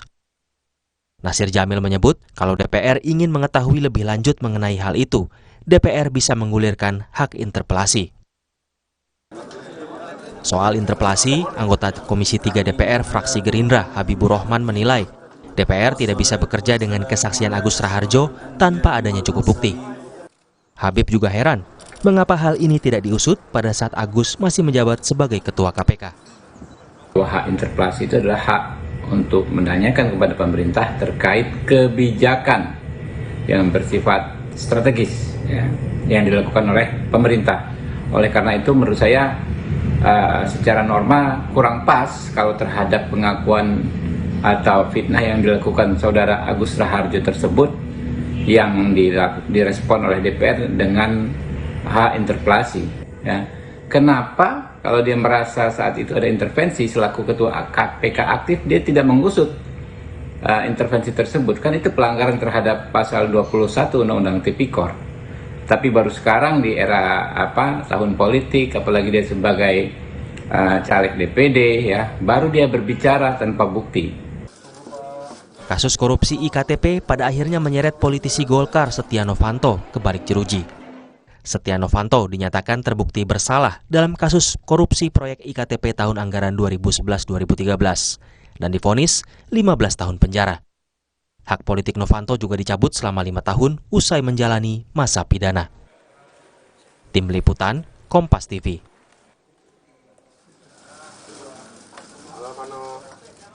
Apakah kesaksian mantan Ketua KPK Agus Raharjo perlu diseriusi DPR dengan mengulirkan hak interpelasi? Kita bahas malam ini bersama Saiful Huda, Wakil Sekjen Partai Kebangkitan Bangsa, dan ada juga Habibur Rahman, Wakil Ketua Umum Partai Gerindra, juga Bivitri Susanti, peneliti hukum tata negara dan pengajar di STH Indonesia Jentera. Malam Bapak dan Ibu. Selamat malam. Saya mau ke Mas Huda terlebih dulu. Mas Huda, menurut Mas Huda kesaksian Pak Agus Raharjo ini perlu nggak sih diseriusi oleh DPR dengan menggunakan haknya, hak interpelasi, hak bertanya? Ya, sebagai informasi awal, terlebih-lebih kalau mau dipakai untuk menggunakan hak interpelasi, saya kira belum cukup ya. Ada banyak saya kira sebagai bukti awal yang perlu kita gali lagi ke Pak Agus sampai sejauh mana informasi terkait dengan itu, dan apakah lebih tepat kalau pada konteks kebijakan misalnya EKTP memang tepatnya lebih pas menggunakan hak angket bukan interpelasi. Tapi pada konteks ini saya kira kita perlu untuk bertanya lebih dalam lagi ke Pak Agus. Sebagai informasi awal ya kita terima, tapi untuk jadi yang bertanya ini adalah anggota DPR ya, Mas Huda? Publik juga bisa bertanya kan, kekuatan kelompok-kelompok kritis di Indonesia juga bisa bertanya. DPR secara kelembagaan mungkin bisa dan mungkin tidak gitu, tapi anggota DPR masing-masing saya kira bisa bertanya kepada beliau baik langsung maupun pada forum publik begitu. Mas Huda, jadi tapi sekali lagi belum mencukupi masih ini untuk dijadikan sebagai awal untuk melakukan hak interpelasi. Oke, tapi menurut Mas Huda sendiri apa sih urgensi dari pengusutan apa yang dikatakan oleh Pak Agus ini soal kesaksian? Ya itu, saya belum menemukan urgensinya pada konteks ini. Oke. Sebagian disampaikan oleh Mas Habib, saya kira objektifnya semacam itu. Jadi sebagai informasi, kita perlu betul mendalami terkait dengan apa yang disampaikan oleh Pak Agus. Oke, belum ada urgensinya. Kalau Bang Habib sendiri nilainya seperti apa, Bang? Apakah dengan kesaksian Pak Agus ini ada nuansa kental politis? Ya, yang jelas apa yang disampaikan Pak Agus itu tidak mempunyai nilai pembuktian apapun, atau zero ya nilai pembuktiannya. Karena dalam hukum itu kan ada yang dikenal sebagai ulus testis, nullus testis. Satu saksi bukan saksi, ya kan? Karena secara berseberangan kubunya Pak Jokowi, istana membantah pernyataan tersebut ya. Kecuali kalau Pak Jokowi mengakui terjadinya pertemuan tersebut, terjadinya pembicaraan tersebut.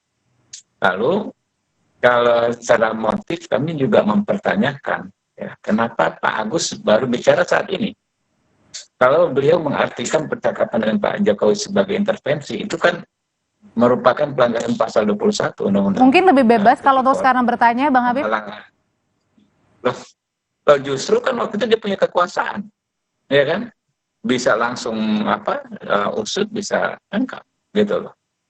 Apanya yang lebih bebas, dia justru waktu itu lebih punya kekuasaan. Kalau sekarang nggak punya kekuasaan, dia caleg kan, caleg DPD, gitu loh. Nah, pertanyaan begitu. Jadi nggak mungkin ya kalau ada orang sebaliknya misalnya menyampaikan tuduhan Pak Agus tukang peras selama di KPK gitu kan, bisa nggak kita percaya begitu saja? Nggak bisa, karena nggak ada saksi, nggak ada bukti apapun gitu. Nggak boleh kita percaya dengan yang seperti itu. Hancur negara ini. Ada kalau cek ya berbagai upaya DPR menggunakan hak interpelasi, misalnya kasus lumpur lapindo itu ada faktanya dulu, lumpur lapindo kan. Kasus Perpu kemarin pandemi, ya kan? Ada faktanya dulu, keluar kebijakan soal pandemi. Misalnya kasus kenaikan BBM yang 2015, ada faktanya dulu. Gitu. Kalau ini tidak ada fakta apapun, ya kan, kita mau pakai interpelasi, ya kita pasti akan dipertanyakan oleh rakyat. Maksudnya apa? Begitu penggunaan hak yang tidak pas seperti itu, gitu. Jadi kita tunggu saja. Sebetulnya gampang sekali ya. Oke, dipertanyakan urgensinya ya Bang Habib ya. Ya kan, dia bisa ke penegak hukum kan, DPR itu kan bukan penegak hukum ya. Dari Pak Agus bisa ke penegak hukum, sampaikan apa yang dia dia yakini benar dengan bukti-bukti. Ya, kalau nggak ada dengan bukti bisa berbalik dia. Oke, sekarang Bang Habib saya tanyakan ke Mbak Bivit kalau gitu. Mbak Bivit, kalau menurut Mbak Bivit sendiri, ini ada urgensinya nggak sih kesaksian Pak Agus ini dengan sekarang kan kental ya dengan menuju pilpres gitu atau pileg pemilu? Ya, menurut saya urgensinya ada. Dan ini kaitannya dengan kondisi KPK pada saat ini. Jadi urgensinya adalah untuk memberikan kejelasan kepada warga sebenarnya apa yang telah terjadi pada KPK pada 2019. Karena waktu itu sebenarnya sudah banyak juga yang bersuara, termasuk masyarakat sipil, termasuk waktu itu para staf KPK yang kemudian disingkirkan melalui skema tes wawasan kebangsaan, dan setelah revisi Undang-Undang KPK, yang kalau kita lihat kronologisnya memang itu terjadi setelah kisruh dengan kasus Setia Novanto salah satunya. Nah, jadi kalau buat saya urgensinya ada di situ. Karena sekarang juga ada dorongan yang sangat kuat untuk mengembalikan KPK seperti yang dulu. Apalagi sekarang Firly Bahuri juga ketuanya, dan sebenarnya banyak kasus lainnya ya. Itu sudah menjadi tersangka, ada banyak kasus juga dengan yang didalami dengan Lili Pintauli Siregar dan lain sebagainya. Kan jadi ada pertanyaan besar, kok KPK sekarang begitu bobroknya? Nah, sejak 2019 bahkan kan waktu itu ribuan orang yang sudah demonstrasi reformasi di korupsi, tagarnya waktu itu ada orang yang meninggal juga, 5 mahasiswa dan pelajar. Jadi ada timbul pertanyaan besar, sebenarnya kenapa KPK dimatikan sedemikian rupa? Nah, buat saya urgensinya ada di situ. Dan DPR sebagai wakil rakyat, saya kira ini kan bukan sesuatu yang akan berujung pada misalnya sanksi pidana gitu ya untuk Pak Jokowi, atau pemakzulan juga saya kira masih jauh jalannya. Tapi adalah tugas wakil rakyat untuk menindaklanjuti ini, untuk memberikan kejelasan kepada warga yang diwakilinya sebenarnya apa yang waktu itu terjadi. Paling tidak itu dulu dari segi urgensi, Mbak. Oke, untuk memberikan kejelasan ya buat publik ya. Nah itu tuh Mas Huda dan juga Bang Habib, bahkan Mas Nasir Jamil juga bilang kalau perlu ya gunakan hak interpelasi. Mas Huda. Ya, urgensi yang disampaikan oleh Mbak Bivitri saya kira saya setuju, 100% setuju menyangkut soal kita ingin KPK kembali menjadi lembaga yang independen. Semua yang diceritakan oleh Mbak Fitri saya kira bagian dari dinamika untuk kita bersama kembali menginginkan KPK yang lebih independen ke depan.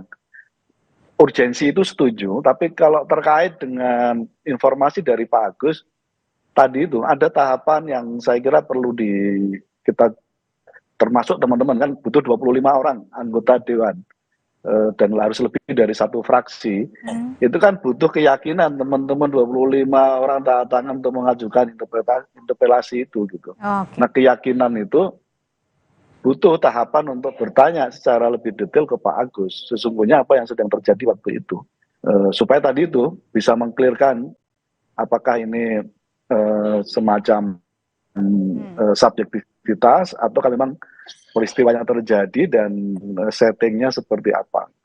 Jadi pada konteks urgensi kita ingin KPK yang lebih baik dan kembali seperti semula, saya kira yang disampaikan oleh Mbak Fitri saya setuju. Tapi pada konteks ini ya, pada konteks informasi yang disampaikan oleh Pak Agus, saya kira masih ada satu tahapan untuk meyakinkan teman-teman 25 orang dan harus lebih dari satu fraksi itu untuk meyakinkan mereka mengajukan hak interpelasi. Oke, kalau gitu Bang Habib, kalau misalnya tadi ya konteksnya kepada mengetahui ke publiknya soal KPK-nya sendiri, nah, kalau gitu bagaimana DPR harus bersikap? Ya, tentu DPR nggak bisa bertindak berdasarkan hoax, ya, berdasarkan sesuatu yang bukan yang tidak memenuhi kualifikasi hukum, karena banyak sekali hoax bertebaran di masyarakat. Tapi yang bilang ini ketua KPK loh, Bang Habib. Ya justru karena yang bilang mantan ketua KPK, ya kan, ini kita semakin mempertanyakan apa waktu dia ketua KPK apa yang dia lakukan terhadap sesuatu yang disebut intervensi. Coba Anda bisa bayangkan apa yang seharusnya dia lakukan, gitu kan? Oke, kalau gitu, mohon maaf, Bang Habib, saluran komunikasinya terputus-putus. Saya langsung ke Mbak Bivit kalau gitu, mohon maaf, Bang Habib. Mbak Bivit, terakhir Mbak, apa yang publik? Kan dia bisa gunakan. Apa yang publik inginkan? Harapannya, Mbak Bivit? Dengan pernyataan dari Ketua KPK sama tadi ya, untuk memberikan penjelasan juga kepada KPK, sebenarnya gimana? Iya, tentu saja perlu ada tindak lanjut begitu ya, bahwa memang nanti perlu klarifikasi lebih lanjut. Menurut saya disitulah nanti interpelasi itu bermanfaat. Yang penting adalah menurut saya wakil rakyat terus responsif. Ternyata, dan saya kira kita juga harus melihat konteksnya ya Mbak, bahwa tidak hanya dari Pak Agus Raharjo, Pak Sudirman Said, dan kemudian juga sekali lagi kalau dilacak saja, bahkan menggunakan mesin pencari ya di internet, itu akan banyak sekali data yang sudah ditampilkan oleh banyak pihak sebenarnya, bahkan penelitian. Juga ada beberapa tesis dan skripsi bahkan tentang itu, yang sebenarnya menunjukkan fenomena yang sama. Nah jadi buat saya di titik ini, begitu sudah keluar, paling tidak 2 kesaksian dari Pak Agus dan Pak Sudirman Said, dan saya kira masih banyak lagi yang akan bisa menceritakan. Bahkan ada akademisi kawan-kawan saya yang juga diundang oleh Presiden katanya waktu itu semua bisa jadi celah bagi DPR untuk menjalankan tugasnya sebagai wakil rakyat untuk memperjelas. Ini akan berguna sekali karena sekali lagi di masa pemerintahan yang akan datang kita ingin KPK dikembalikan lagi ke yang dulu, dan ini adalah salah satu cara untuk pernyataan Pak Agus ini menjadi pintu masuk sebenarnya ya. Ya. Oke, Mbak Bivit terima kasih, Mas Huda terima kasih, Bang Habib terima kasih, sehat selalu semuanya. Terima kasih. Setelah ini saudara kami hadirkan informasi dari Gunung Merapi di Sumatera Barat erupsi pada Minggu sore. Balai KSDA Sumbar menyebut Gunung Merapi saat ini berada pada status level 2 atau waspada.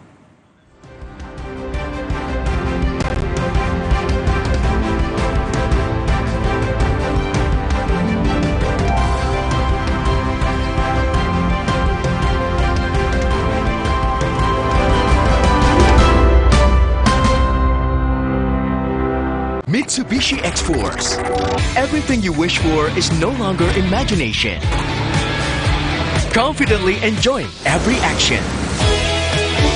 Mitsubishi X-Force, infinite excitement. Omehar, minyak ikan pilihan dari laut dalam. Omehar, suplemen omega 3 esensial. Dalam mini kapsul, lebih mudah ditelan. Diproses dengan teknologi modern di Amerika. Bantu pelihara kesehatan tubuh kini dan nanti. Pak, ada kurma. Yakin cari kurma, Bu? Kan bukan Ramadan. Sari kurma Arab, yakin ada di Sari Kurma TJ. Baik diminum kapan aja. Dipanen di Arab, dikemas di Indonesia. Sari Kurma TJ, enak halal, yakin. Tengah malam gak bisa tidur. Kurang tidur, minum Sedares. Kandungan dipenidramin 25 mg bisa bantu tidur. Tidur yang cukup bikin aktivitas kembali lancar. Sedares bikin tidur. Bumbu kaldu sedap baru. Standar baru, masak enak. Ini bumbu kaldu first class taste. Dari rempah pilihan berkualitas dan daging asli. Melalui proses slow cook, hasilkan kaldu keemasan. Rasa kaldunya ngangenin. Ini bumbu kaldu andalanku. Masak enak, jadi effortless. Enak. Sedap. Mantap. Nambah lagi, semua approve. Chef approve, bumbu kaldu sedap. Masakan sedap setiap hari. Beli 2, ekstra 1 dari Wings Food. Hey, ada madu teja sase, madu teja sase, sehat berstamina. Banyak manfaatnya. Madu teja saset, enak sehatnya. Niatku madu TJ hitam pahit dengan kualitas madu TJ plus manfaat ekstrak herbal. Niatku demi anakku. Niatku demi istriku. Madu TJ hitam pahit, niatku jaga kesehatan. Baru isi perut, udah kosong lagi. Dikit-dikit, lapar. Barusan jajan, tapi masih lapar. Dikit-dikit, lapar. Sari gandum dengan gandum utuh dan krim coklat lezat bikin kenyang lebih lama. Sari gandum, seenak itu, sekenyang itu. Jamur ngeselin. Untung ada Zoralin. Obat spesialis bantu cabutin jamur. Jamur ngeselin. Olesin Zoralin. Diproduksi oleh Medicon. Baru, mie sedap rawit bingit ayam jerit. Satu-satunya dengan rawit asli. Mie sedap rawit bingit ayam jerit. Mie kenyal dan gurih kaldu ayam bikin lagi. Sedapnya rawit bingit. Mie sedap rawit bingit ayam jerit. Dari Wings Food. Prenagen, kaya akan protein, omega 3, dan kalsium. Penting untuk pembentukan organ tubuh bayi. Minum selama hamil 9 bulan. Prenagen. Baru Morinaga Morigrow. Kasih makan anak masih pakai drama. Beri dia Morinaga Morigrow. Susu dengan formula Grow Max. Bantu tingkatkan nafsu makan dan penuhi nutrisi untuk pertumbuhannya. Morinaga Morigrow.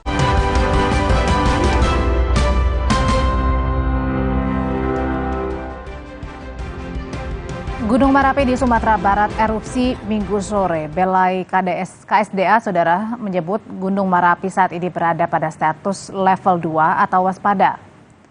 Dengan status ini, masyarakat di sekitar Gunung Merapi, termasuk pengunjung dan wisatawan, tidak diperbolehkan mendaki Gunung Merapi pada radius 3 km dari kawah atau puncak gunung. BKSDA Sumatera Barat mencatat ada sekitar 70 orang pendaki yang tercatat sedang dalam pendakian di Gunung Merapi. 20 diantaranya sudah dievakuasi.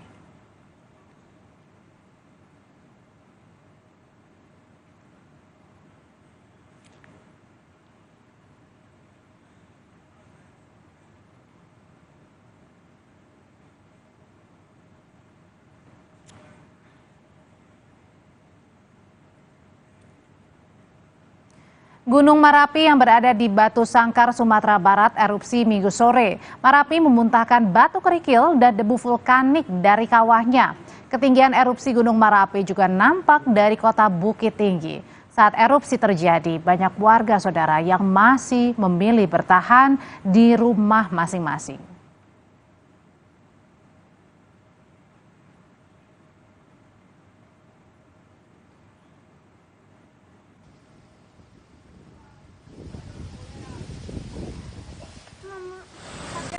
Gunung Merapi di Sumatera Barat erupsi pada Minggu sore dan Balai KSDA Sumatera Barat menyebutkan Gunung Merapi saat ini berada pada status level 2 atau waspada. Dengan status berada di level 2 atau statusnya waspada, masyarakat di sekitar Gunung Merapi termasuk pengunjung dan wisatawan diminta untuk tidak mendaki Gunung Merapi pada radius 3 km dari kawah atau puncak gunung. BKSDA Sumatera Barat mencatat ada sedikitnya 70 orang pendaki yang sedang dalam pendakian di Gunung Merapi. 20 diantaranya sudah berhasil dievakuasi dari 70 orang. Informasi paling baru situasi Gunung Merapi malam ini pasca erupsi sore tadi. Kita tanyakan dengan Rio Johannes, jurnalis Kompas TV langsung dari kawasan Padang Panjang, Sumatera Barat. Rio, kalau tadi kondisinya di sore hari berada pada level 2 Gunung Merapi. Malam ini?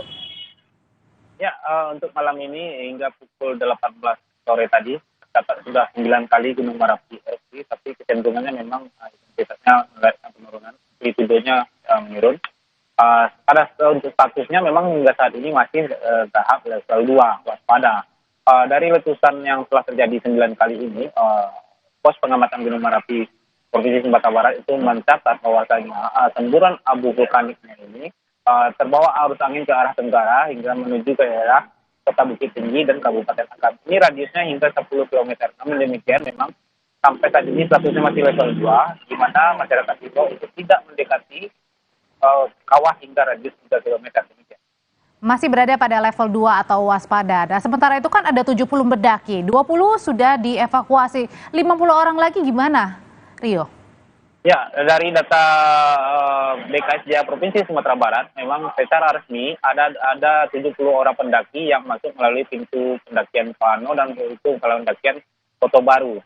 Dan hingga pukul 15 sore tadi, ini adalah informasi terakhir dari BKSDA bisa berkomunikasi dengan orang pos pencarian.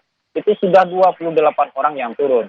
Dan hingga malam ini memang masih ada sekitar 35 orang lagi yang masih berada di atas Gunung Merapi. Itu tim dari gabungan sudah turun ke lokasi dari Basarnas, dari 50 Kota Bukit Tinggi dan Padang Panjang itu sudah bergabung untuk melakukan pencarian. Juga ada dari Polres Kota Bukit Tinggi dan Polres 50 Kota juga akan membantu.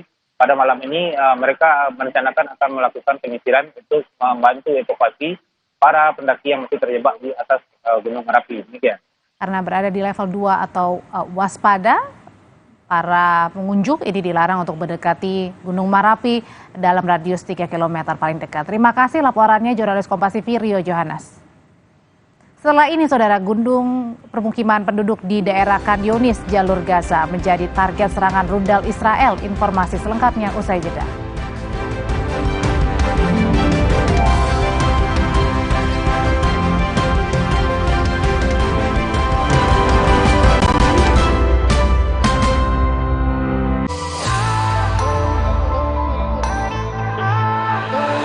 Siapkan diri untuk pencapaian luar biasa dan lewati batasmu. Stargazer X, unleash the X in you. Omehar, minyak ikan pilihan dari laut dalam. Omehar, suplemen omega 3 esensial. Dalam mini kapsul, lebih mudah ditelan. Diproses dengan teknologi modern di Amerika. Bantu pelihara kesehatan tubuh kini dan nanti. Pak, ada kurma? Yakin cari kurma, Bu? Kan bukan Ramadan. Sari kurma Arab? Yakin ada di Sari Kurma TJ. Baik diminum kapan aja. Dipanen di Arab, dikemas di Indonesia. Sari Kurma TJ. Enak, halal. Yakin. Bumbu kaldu sedap baru. Ini bumbu kaldu first class taste dari daging asli. Melalui proses slow cook, hasilkan kaldu keemasan. Masak enak, jadi effortless. Sedap. Semua approve. Bumbu kaldu sedap beli 2 ekstra 1 dari Wings Food. PSI menang pasti menang. PSI partaiku. PSI menang pasti menang. PSI partaiku. Superjoy, the most unbeatable deal in town. Internetan super duper fast hingga 200 MB per second dengan 119 TV channel. Hanya 275.000 per bulan. Langganan paket Superjoy sekarang. Superjoy, the most unbeatable deal in town. Internetan super duper fast hingga 200 MB per second dengan 119 TV channel. Hanya 275.000 per bulan. Langganan paket Superjoy sekarang. Telinga gatal? Telinga kotor? Jangan dikorek. Teteskan Vital Ear Oil sebagai obat tetes antiseptik rongga telinga Anda. Vital Ear Oil diproduksi oleh Medicon. Perhatian, beli better bisa gratis better lagi. Yeay, dapat better lagi. Gue mau tuker dong. Semua bisa dapat. Buruan beli, bisa gratis better lagi. Kecap sedap kedelai hitam spesial 200 ml turun harga jadi 8.500. Ada kembaliannya, lebih ekonomis. Kecap sedap kedelai hitam spesial 200 ml turun harga jadi 8.500. Cukup untuk masak seminggu. Prenagen kaya akan protein, omega 3, dan kalsium. Penting untuk pembentukan organ tubuh bayi. Minum selama hamil 9 bulan. Prenagen. Baru Morinaga Morigrow. Kasih makan anak masih pakai drama. Beri dia Morinaga Morigrow. Susu dengan formula Growmax. Bantu tingkatkan nafsu makan dan penuhi nutrisi untuk pertumbuhannya. Morinaga Morigrow.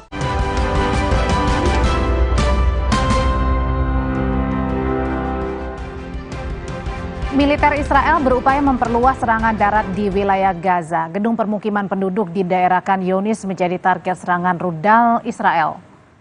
Serangan Israel, saudara, semakin intensif usai berakhirnya gencatan senjata selama 7 hari dengan Hamas. Serangan rudal dan sistem artileri Israel tak henti membobardir gedung permukiman di Khan Yunis, Gaza, Sabtu waktu setempat. Israel mengklaim daerah Khan Yunis menjadi target penting karena dianggap sebagai tempat persembunyian pemimpin Hamas.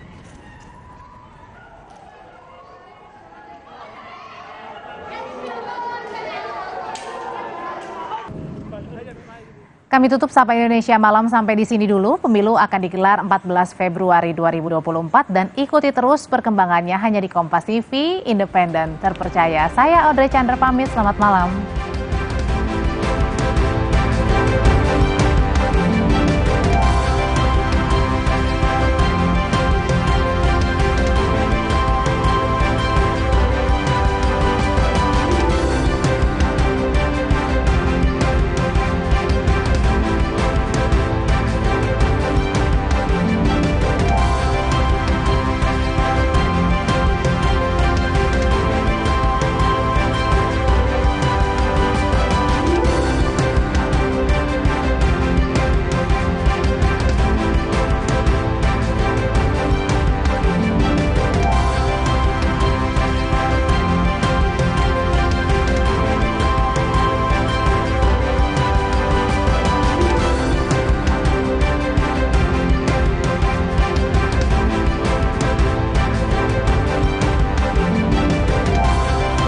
Di Pokal 2023-2024 babak 16 besar dimulai.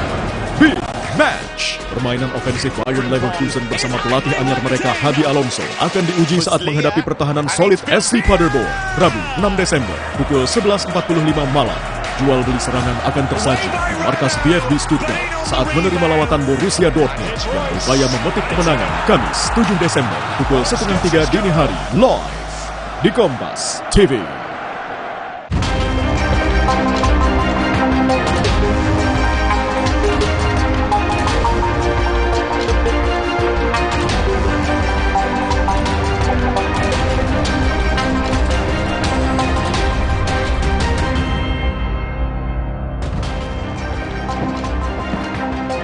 Apa kabar saudara? Selama 1 jam ke depan berita utama akan menyajikan sejumlah informasi menarik bersama dengan saya Rizwan Agam. Dan saya Valentina Sitorus. Dalam berita utama hari ini antara lain kami akan hadirkan berita seputar pencarian 11 orang yang masih hilang akibat banjir bandang dan longsor yang menerjang desa Simaulambe, Kabupaten Humbang, Hasundutan.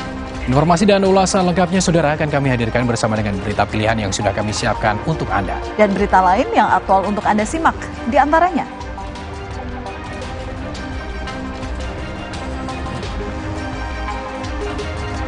Gunung Merapi yang berada di Batu Sangkar, Kabupaten Tanah Datar, Sumatera Barat mengalami erupsi.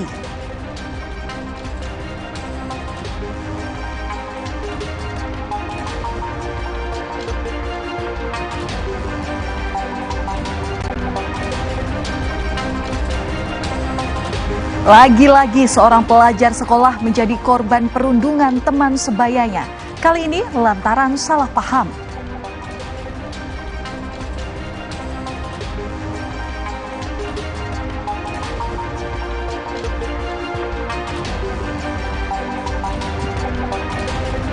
Gempa bermagnitudo 7,6 mengguncang Mindanao, Filipina Selatan. Kencangnya guncangan gempa membuat warga panik berhamburan untuk menyelamatkan diri.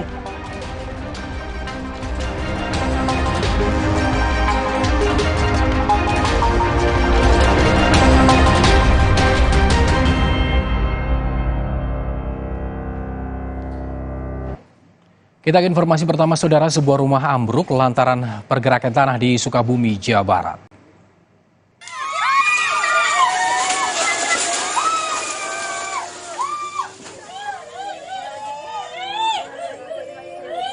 Rumah di Kampung Tegal Kaso, Desa Bencoy ini ambruk setelah tanda-tanda adanya pergerakan tanah di lokasi tersebut sudah terlihat sejak sepekan lalu.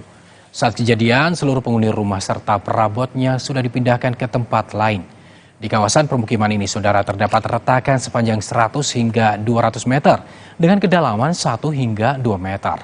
Selain satu rumah yang ambruk, 6 rumah lainnya juga dikosongkan karena pergerakan tanah. Pergerakan tanah ini juga merusak lahan pertanian dan akses jalan lingkungan.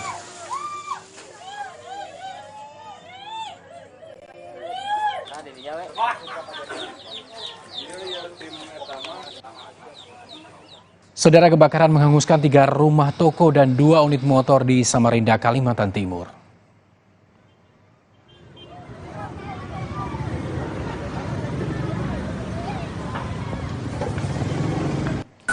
Kebakaran yang terjadi di Jalan Wahid Hashim 2 Samarinda bermula saat sebuah mobil dan mesin pengecer BBM atau pom mini terbakar.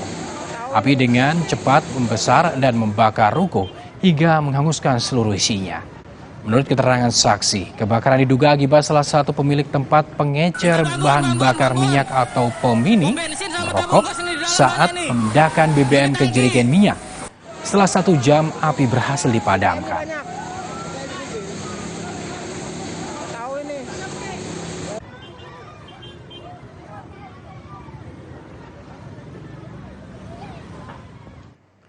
Selanjutnya, saudara, erupsi Gunung Merapi yang berada di Batu Sangkar, Kabupaten Tanah Datar, Sumatera Barat terjadi pada sekitar pukul 15 waktu Indonesia Barat. Erupsi menyebabkan hujan abu, pasir, dan kerikil di kota Bukit Tinggi dan Kabupaten Agam. Saat ini radius aman yakni 3 km dari puncak gunung. Menurut Pusat Vulkanologi dan Mitigasi Bencana Geologi PVMBG, Gunung Merapi berstatus waspada.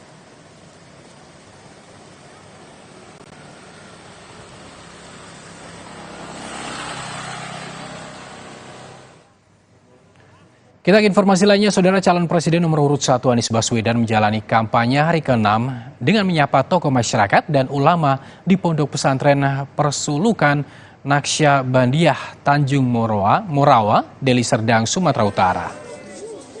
Kedatangan Anies disambut tuan rumah Saidi Syekh Ghazali dan seluruh keluarga besar Persulukan Tarikat Naksabandiah.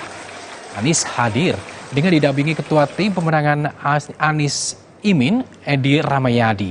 Dalam sambutannya, Anies berjanji akan terus bergandengan tangan dengan umat Islam untuk mewujudkan cita-cita bangsa Indonesia. Selain itu, Anies juga meminta petunjuk dan nasihat dari para ulama untuk maju Pilpres 2024.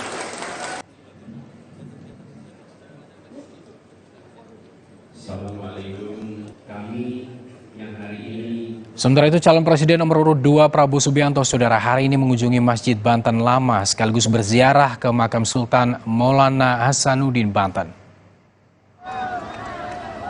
Kedatangan Prabowo disambut ribuan kader dari partai pendukung dan juga simpatisan dan relawan. Sebelum ziarah, Prabowo terlebih dahulu bertemu dengan Ketua Kenadziran Banten. Usai berziarah ke makam Sultan Maulana Hasanuddin, Prabowo melanjutkan agenda kegiatan dengan mengunjungi ulama-ulama besar di Pandeglang, Banten untuk meminta restu dan doa para kiai.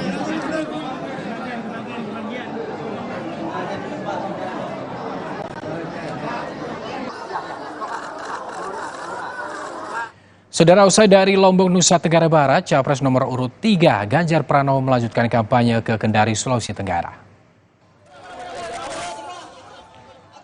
Sejumlah tukang becak, petani, dan pedagang menyambut kedatangan Ganjar Pranowo. Terlihat para tukang becak telah mengenakan kaos bergambar Ganjar Mahfud sebagai bentuk dukungan. Pada kunjungannya kali ini, Saudara, Ganjar menyempatkan diri berdialog bersama dengan perwakilan tukang becak dan petani. Selain berdialog dengan masyarakat, agenda Ganjar di Kendari dilanjutkan dengan konsolidasi bersama dengan relawan dan ngopi bareng UMKM di warung kopi.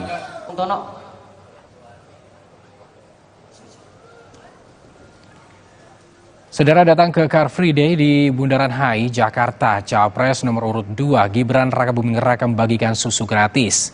Tak mengajak masyarakat mencoblosnya, Gibran tegaskan kehadirannya di CFD bukanlah kampanye. Bersama sang istri, Gibran mengikuti Car Free Day di Jakarta. Sambil menyapa warga, Gibran juga sempat membagikan susu gratis yang menjadi salah satu program pasangan nomor urut 2. Gibran menjelaskan dirinya tak kampanye karena tak menggunakan alat peraga selama di CFD. Gibran juga menegaskan tak mengajak masyarakat untuk mencoblosnya di pemilu 2024. Karena semua makanan yang bergizi kenapa harus?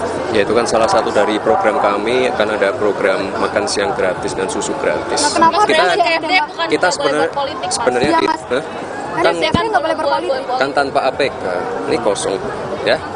Dan kita kan nggak ini apa melakukan pengajakan untuk apa pencoblosan atau apa kan enggak ya. Capres nomor urut 1 Muhaimin Iskandar meminta agar sejarah tentang Orde Baru di Indonesia masuk dalam pelajaran sejarah resmi di sekolah. Muhaimin berharap tidak akan mengulangi kesalahan sejarah yang sama. Jarak ke makam keluarga besarnya di Mojokerto, Jawa Timur Minggu siang, Capres nomor urut 2 Muhaimin Iskandar mengingatkan kembali sejarah masa Orde Baru. Mengaku menjadi salah satu korban kebijakan pada masa pemerintahan Orde Baru. Muhaimin meminta sejarah Orde Baru dimasukkan menjadi bagian mata pelajaran resmi di Indonesia. Hal ini agar kesalahan masa lalu tak terulang lagi. Sejarah Orde Baru harus terus diulang-ulang, bahkan mestinya sejarah Orde Baru ini menjadi bahan mata pelajaran resmi di sekolah-sekolah, supaya bukan soal menjelekkan kepemimpinan seseorang, bukan, tapi supaya kita tidak setback mengulang kesalahan. Saya termasuk korban Orde Baru yang tidak mau lagi itu terjadi. Kunjungi pondok pesantren di Situbondo, Jawa Timur, Capres nomor urut 3 Mahfud MD meminta doa kepada Kiai. Mahfud juga mengingatkan jangan sampai rakyat dan santri jadi korban karena perbedaan pilihan politik. Minggu siang, Saudara, Mahfud MD mengunjungi pondok pesantren Salafiyah Safi'iyah Sukorejo di Situbondo, Jawa Timur. Safari politik Mahfud MD diawali dengan ziarah ke makam pahlawan nasional Kiai Haji Raden Asad Syamsul Arifin. Silaturahmi ke pondok pesantren ini, Saudara, dilakukan untuk meminta doa kepada para kiai sebagai peserta Pilpres 2024. Mahfud pun mengingatkan soal perbedaan pilihan politik jangan sampai memecah belah.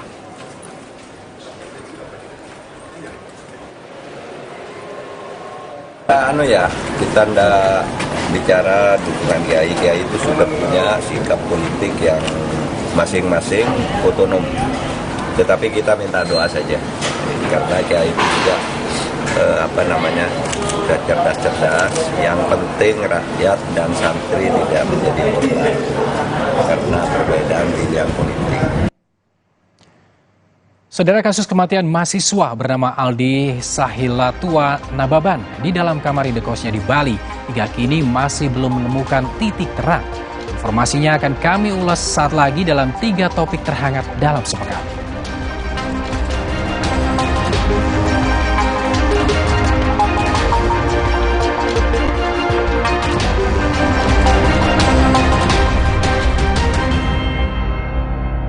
Ya baksos ya. Roboh, hadang. Masuk angin. Minum hada angin, bantu redakan gejala masuk angin. Dan pelihara daya tahan tubuh. Hangat di badan, buyar angine. Hada angin, buyar angine. Produksi Konimax. Siapkan diri untuk pencapaian luar biasa dan lewati batasmu. Stargazer X, unleash the X in you. Indonesia, serpihan surga yang turun ke bumi. Namun, itu katanya kesenjangan sosial, harga-harga mahal. Solusinya adalah welfare state. Naikkan upah buruh 15%. Perluas lapangan kerja berbasis pasar sosial. Stop impor beras. Berantas korupsi. Bersama Partai Buruh, mari kita wujudkan welfare state. Negara sejahtera, Indonesia bahagia. Prenagen kaya akan protein, omega 3, dan kalsium. Penting untuk pembentukan organ tubuh bayi. Minum selama hamil 9 bulan. Prenagen. Baru Morinaga Morigrow. Kasih makan anak masih pakai drama? Beri dia Morinaga Morigrow. Susu dengan formula Growmax. Bantu tingkatkan nafsu makan dan penuhi nutrisi untuk pertumbuhannya. Morinaga Morigrow. Galon Le Mineral 100% bebas BPA. Aman untuk anak dan keluarga. Ciri galon bebas BPA, bening transparan, ditandai kode segitiga nomor 1. Galon Le Mineral, untuk sehatnya keluarga. Cia bakso ya. Roboh, hadang. Masuk angin. Minum hada angin, bantu redakan gejala masuk angin dan pelihara daya tahan tubuh. Hangat di badan, buyar angine. Hada angin, buyar angine. Produksi Konimax. Coba yuk. Oh, batuk. OB Herbal aja. OB Herbal. Cara herbal meredakan batuk. Pilih yang herbal, jangan yang asal. OB Herbal. Indahnya Indonesia. Terlebih jika dipimpin oleh sosok yang berangkat dari suara dan aspirasi rakyat. Dipilih secara langsung, umum, jujur, dan adil oleh rakyat. Pemenang di hati rakyat, bukan mereka yang melakukan segala cara untuk menang.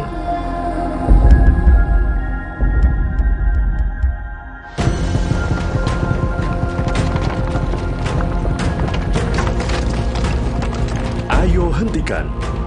Perlu andil dari semua kalangan. Indonesia butuh partisipasi aktif dari semua lapisan masyarakat untuk ikut mengawasi pemilu.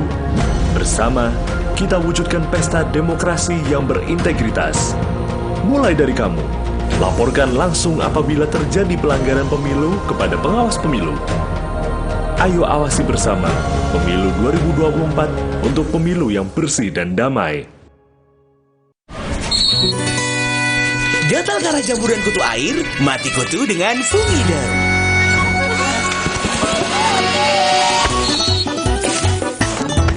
Fungider, aktif basmi jamur. Produksi Konimax.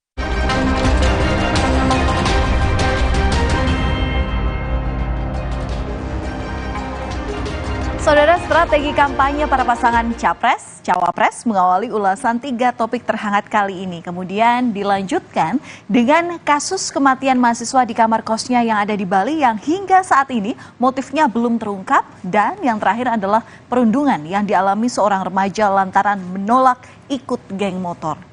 Langsung saja kita ke topik yang pertama, ulasan mengenai informasi politik, Saudara. 75 hari masa kampanye merupakan saat yang krusial bagi masing-masing pasangan calon. Tidak hanya menjual aksi, tentu saja gagasan dan ide dinanti para calon pemilih yang kali ini didominasi oleh generasi milenial dan juga generasi Z.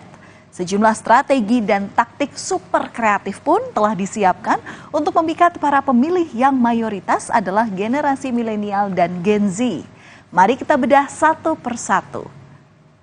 Mulai dari pasangan nomor urut 1, Anies Baswedan dan Muhaimin Iskandar yang dikenal duet dengan nama pasangan Amin, yang adalah kepanjangan dari nama mereka masing-masing yakni Anies dan Muhaimin. Sejak hari pertama kampanye, salam satu jari pun sudah mulai bertebaran di mana-mana sesuai dengan nomor urut mereka. Angka 1 juga mereka artikan sesuai dengan visi misi Amin sebagai Capres dan Cawapres, yakni 1 kemakmuran, 1 Indonesia adil makmur untuk semua.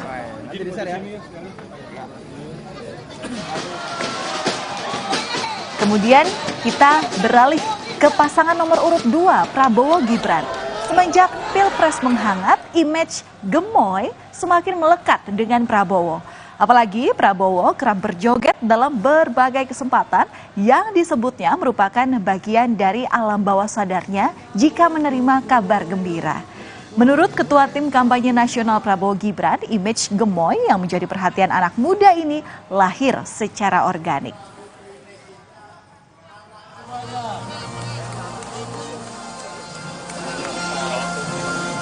Sedangkan paslon atau pasangan calon presiden dan wakil presiden nomor urut 3 Ganjar Mahfud punya salam 3 jari. Menurut Ganjar, 3 jari yang diacungkan merupakan gambaran 3 jari 3 janji, taat pada Tuhan, patuh pada hukum, dan setia pada rakyat. Salam 3 jari ini juga merupakan simbol pro-demokrasi di berbagai belahan dunia. Dan tak hanya soal gaya, saudara, namun masing-masing paslon juga membawa gagasan kepada masyarakat. Seperti Anies dan Caimin yang mengusung konsep perubahan. Anies pun mengkritik sejumlah kebijakan yang saat ini tengah berjalan seperti program food estate atau lumbung pangan dan juga Ibu Kota Nusantara. Menurut Anies, IKN ini akan menimbulkan ketimpangan baru. Sementara pemerataan dapat diciptakan dengan membesarkan kapasitas kota di semua daerah. Lanjut lagi ke Prabowo Gibran yang mengedepankan konsep keberlanjutan. Beberapa kali Prabowo memuji program-program pemerintahan Joko Widodo dan berniat melanjutkan hilirisasi termasuk mengubah nikel menjadi baterai dan mobil listrik. Meski demikian, Prabowo Gibran menambahkan sejumlah program baru, diantaranya adalah program makan siang dan susu gratis di sekolah sebagai upaya mencegah dan menekan angka stunting. Dan saudara, paslon Ganjar Mahfud menaruh perhatian pada penegakan hukum. Salah satu misi Ganjar Mahfud adalah mempercepat pelaksanaan demokrasi substantif, penghormatan HAM, supremasi hukum yang berkeadilan dan keamanan yang profesional. Visi dari pasangan Ganjar Mahfud adalah menuju Indonesia unggul, gerak cepat mewujudkan negara maritim yang adil dan lestari. Kita tinggalkan topik persoalan politik. Sementara topik selanjutnya adalah di mana pada Sabtu 18 November ini ada penghuni tempat indekos di daerah Kuta Selatan Badung, Bali yang geger dengan temuan jenazah seorang mahasiswa bernama Aldi Sahila Nababan di dalam kamar indekosnya. Kematian dari mahasiswa asal Tapanuli Utara ini ternyata masih menyisakan misteri lantaran keluarga menemukan kejanggalan dari luka yang ada pada tubuh korban. Benarkah mahasiswa ini tewas karena dibunuh atau justru ada penyebab lain? Aldi kemudian dimakamkan di kampung halamannya di Tapanuli Utara, Sumatera Utara. Untuk mencari keadilan pada penyebab kematian Aldi, pihak keluarga telah menunjuk kuasa hukum. Di mata keluarga, Aldi selalu terbuka pada keluarga. Dan oleh karena itu, keluarga menentang keras jika Aldi disebut meninggal akibat bunuh diri. Keluarga almarhum mempertanyakan adanya lebam di bagian wajah, tangan, dan temuan darah di area lantai kamar saat Aldi ini ditemukan di kamar indekosnya.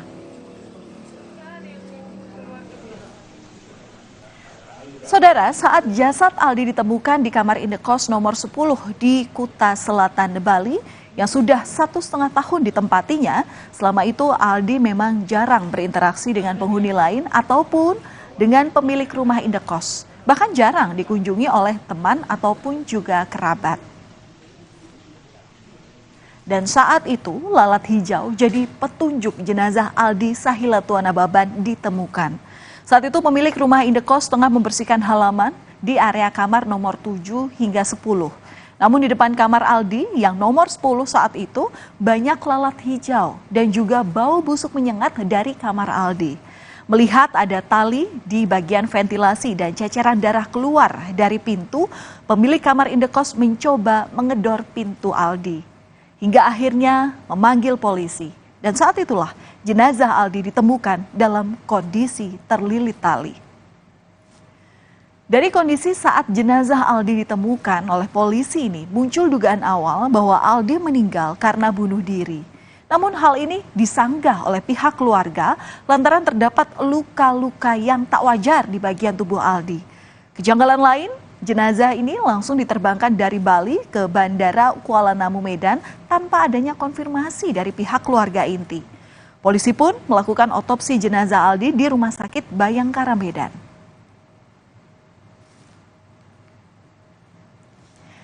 Dan sembari menunggu hasil otopsi, polisi memeriksa ayah, ibu, dan kakak korban. Pemeriksaan ini dilakukan di waktu yang bersamaan, saudara. Kakak kandung korban dicecar 19 pertanyaan oleh penyidik. Total polisi sedikitnya sudah memeriksa 14 saksi di 2 tempat, yakni di Bali dan juga di Tapanuli Utara. Selain memeriksa saksi, polisi juga mengamankan sejumlah barang milik korban untuk penyelidikan. Sampai saat ini kami sudah melakukan penyelidikan dan juga yang terakhir adalah kami sudah melakukan pemeriksaan terkait dengan otopsi dan kami masih menunggu hasil ada otopsi nanti. Apa saksi yang sudah diperiksa untuk saat ini Pak, seperti yang di Bali dan yang di orang tua korban? Sementara sekitar 14 orang. Kita ke topik terakhir, saudara, dari Sumatera Utara, tepatnya di kota Medan. Seorang siswa kelas 1 sekolah menengah atas jadi sasaran perundungan. Mirisnya, korban harus mengalami luka akibat dicap pakai besi panas. Perundungan yang dilakukan oleh teman sekolah korban ini terjadi gara-gara korban menolak untuk masuk menjadi anggota geng motor. Jika flashback kembali untuk menyusuri kasus ini. Kasus perundungan ini terungkap saat curahan hati anggota keluarga korban di media sosial viral dan menyita perhatian warganet. Dalam unggahan ini tampak foto-foto luka yang dialami korban akibat perundungan, seperti lebam dan luka di bagian wajah. Dan yang paling parah adalah luka bakar di bagian punggung telapak tangan korban. Oleh para pelaku, tangan korban dicap menggunakan besi panas hingga membentuk huruf PA. Kemudian juga yang merupakan inisial dari nama geng pelaku yakni Parman Abadi. Saudara, perundungan ini terjadi pada 23 November lalu. Saat itu korban yang hendak mengambil jurnal tiba-tiba dicegat oleh rombongan pelaku yang berjumlah sekitar 20 orang dan merupakan teman serta alumni sekolahnya. Para pelaku ini menganiaya korban dengan berbagai tindakan. Salah satunya adalah memaksa korban untuk memakan lumpur dan yang paling parah menempelkan besi panas ke bagian tangan korban. Selain karena alasan menolak bergabung dengan geng di sekolahnya, korban ini juga dianiaya karena para pelaku tidak suka korban ini berteman dekat dengan siswa dari sekolah lain yang merupakan musuh dari geng di sekolah korban. Korban pun dituduh ikut geng dari sekolah lainnya. Kemudian Satreskrim Polrestabes Medan Sumatera Utara kemudian menetapkan 4 orang sebagai tersangka. 2 dari 4 tersangka perundungan sudah ditangkap dan salah satu tersangka ini ternyata masih di bawah umur. Polisi menduga jika di antara para pelaku yang masih melarikan diri, ternyata ada yang berstatus sebagai mahasiswa dan merupakan alumni dari sekolah korban. Sementara itu, pihak sekolah korban juga telah membentuk tim khusus untuk menginvestigasi dan memeriksa anak-anak yang diduga terlibat dalam perundungan dan penganiayaan korban. Dan itulah, saudara, pembahasan 3 topik yang menjadi topik terhangat dalam sepekan kemarin. Nantikan ulasan topik-topik yang juga menjadi sorotan publik dalam sepekan berikutnya hanya di Berita Utama. Kami masih akan kembali dengan sejumlah informasi, saudara. Salah satunya mengenai pencarian korban longsor di Kabupaten Lumbang, Hasundutan, Sumatera Utara yang dilanjutkan. 11 orang dilaporkan masih hilang.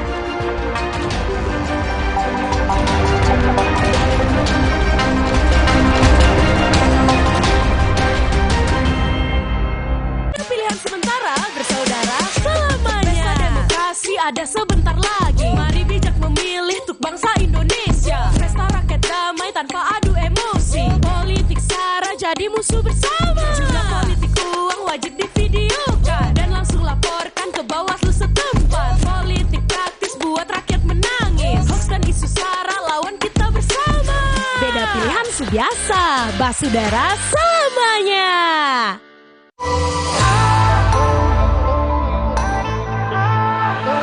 Siapkan diri untuk pencapaian luar biasa dan lewati batasmu. Stargazer X, unleash the X in you. Cia bakso ya. Robo, hadang. Masuk angin. Minum hada angin, bantu redakan gejala masuk angin dan pelihara daya tahan tubuh. Hangat di badan, buyar angine. Hada angin, buyar angine. Produksi Konimax. Tapi pancaroba tahun ini makin buruk, bikin banyak yang gak bisa main. Kecuali Adi yang rajin latihan dan gol. Hebat ya, apa rahasia Adi? Mandi dengan detox setiap hari. Kuman di musim pancaroba pengaruhi kesehatan anak-anak. Pakai Dettol setiap hari. Germ Defense formulanya berikan perlindungan lawan 99,99% kuman. Dettol, yakin terlindung setiap hari. Coba yuk. Oh, batuk. OB Herbal aja. OB Herbal. Cara herbal meredakan batuk. Pilih yang herbal, jangan yang asal. OB Herbal. Aku pikir semua air mineral itu sama. Le mineral itu beda. Le mineral memang berbeda. Setiap tetesnya mengandung mineral esensial seimbang yang penting untuk tubuh dan juga membuat rasa airnya lebih segar. Segernya. Le Mineral. Siapkan diri untuk pencapaian luar biasa dan lewati batasmu. Stargazer X, unleash the X in you. Baru, mie sedap rawit bingit ayam jerit. Satu-satunya dengan rawit asli. Mie sedap rawit bingit ayam jerit. Mie kenyal dan gurih kaldu ayam bikin lagi. Sedapnya rawit bingit. Mie sedap rawit bingit ayam jerit. Dari Wisma. Memang, yang di depan mata terlihat menggiurkan meski sedikit. Namun ingat, itu semua hanya jebakan untuk niat licik yang berbahaya. Bayangkan, sesuatu yang besar dimulai dari praktik yang buruk, kemudian menimbulkan dampak yang sangat berbahaya untuk masa depan Indonesia. Mulai dari kamu, jangan terima segala bentuk suap. Ayo awasi bersama. Tolak politik uang untuk pemilu yang bersih dan damai. Kompas Update dipersembahkan oleh Prenagen, nutrisi lengkap ibu dan buah hati. Kompas Update kembali hadir untuk Anda, Saudara. Pengendara sepeda motor menabrak truk pengangkut pasir di Jalan Bypass Ida Bagus Mantra, Gianyar, Bali pada Minggu sore. Korban tak sadarkan diri dan dilarikan ke rumah sakit. Kecelakaan ini berawal saat truk pengangkut pasir tengah terparkir di bahu jalan untuk mendinginkan ban yang panas. Sebuah sepeda motor truk dari arah belakang diduga pengendara sepeda motor ini dalam kondisi di bawah pengaruh minuman keras. Kedua korban yang tak sadarkan diri ini langsung dilarikan ke rumah sakit untuk mendapatkan penanganan medis. Akibat kecelakaan itu, pengendara motor serta penumpangnya tak sadarkan diri dan dilarikan ke rumah sakit. Kasus ini kini ditangani oleh petugas kepolisian Satuan Lalu Lintas Polres Gianyar.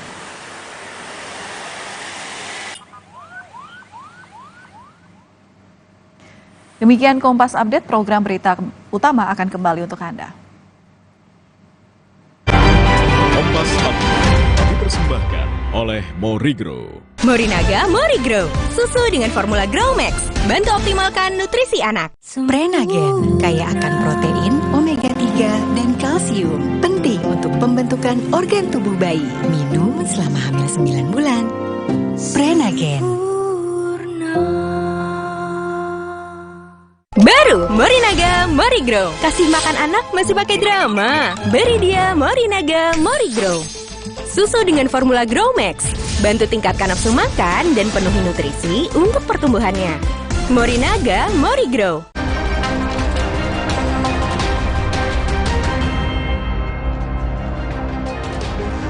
Kembali di berita utama, Saudara, kami memiliki 5 informasi pilihan yang tentunya sangat menarik untuk Anda simak. Kita lihat yang pertama, Saudara, ada pencarian korban longsor.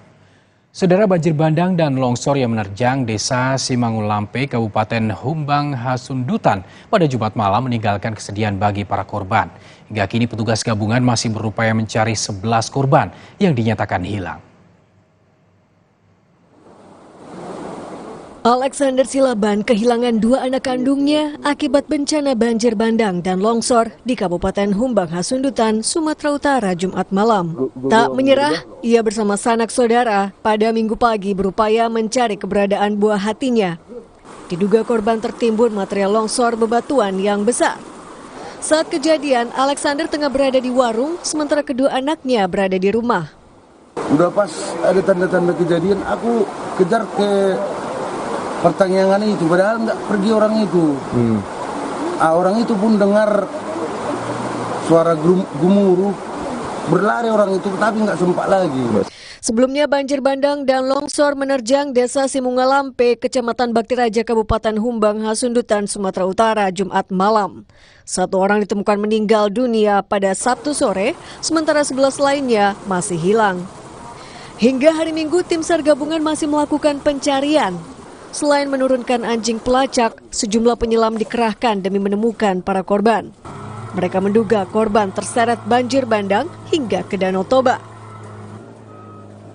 Tim juga akan menurunkan penyelam dan juga menurunkan aqua dari posar para Danau Toba dikarenakan indikasi material longsoran sampai ke Danau Toba dan kita curigai apakah ada korban juga yang terseret sampai ke Danau Toba. Demikian. Sementara itu puluhan warga yang menjadi korban longsor mengungsi di 2 posko, yaitu kantor kecamatan serta gedung serbaguna gereja HKBP Sinambel. Tim Liputan, Kompas TV. Berikutnya saudara, kapal tenggelam, 7 orang tewas. Saudara, sebuah kapal penumpang di Kabupaten Pangkep, Sulawesi Selatan mengalami kecelakaan pada Sabtu sore. Dari 17 penumpang, 7 diantaranya ditemukan meninggal dunia.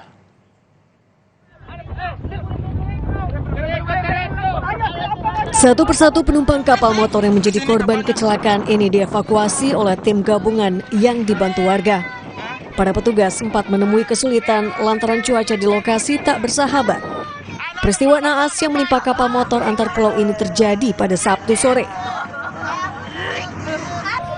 Kala itu kapal yang berangkat dari Pulau Pajenekang menuju dermaga daratan Kota Pangkep tiba-tiba dihantam gelombang akibat hujan dan angin kencang di sekitar perairan Pulau Balang Cadi. Kapal pun oleng dan tenggelam. 17 penumpang menjadi korban dan 7 diantaranya ditemukan dalam kondisi meninggal dunia. Ya, ini yang mau kita pastikan lagi kepada pemilik kapal, apakah jumlah penumpangnya memang 17 atau ada penumpang yang lain yang ikut yang tidak terselamatkan. Para korban kemudian dievakuasi menggunakan kapal motor ke Pulau Balang Lompo dan Pulau Pajenekang, Kabupaten Pangkep, Sulawesi Selatan. Korban meninggal akan segera diserahkan kepada pihak keluarga untuk dimakamkan, sementara korban selamat harus menjalani perawatan akibat luka yang diderita. Aziz Hamid, Kompas TV. Informasi selanjutnya, saudara, suami cabul aniaya istri. Aksi pencabulan terhadap anak kandung dilaporkan ke polisi oleh sang istri. Suami tega menganiaya hingga kritis. Kurang dari 24 jam, polisi berhasil menangkap pelaku yang berusaha kabur.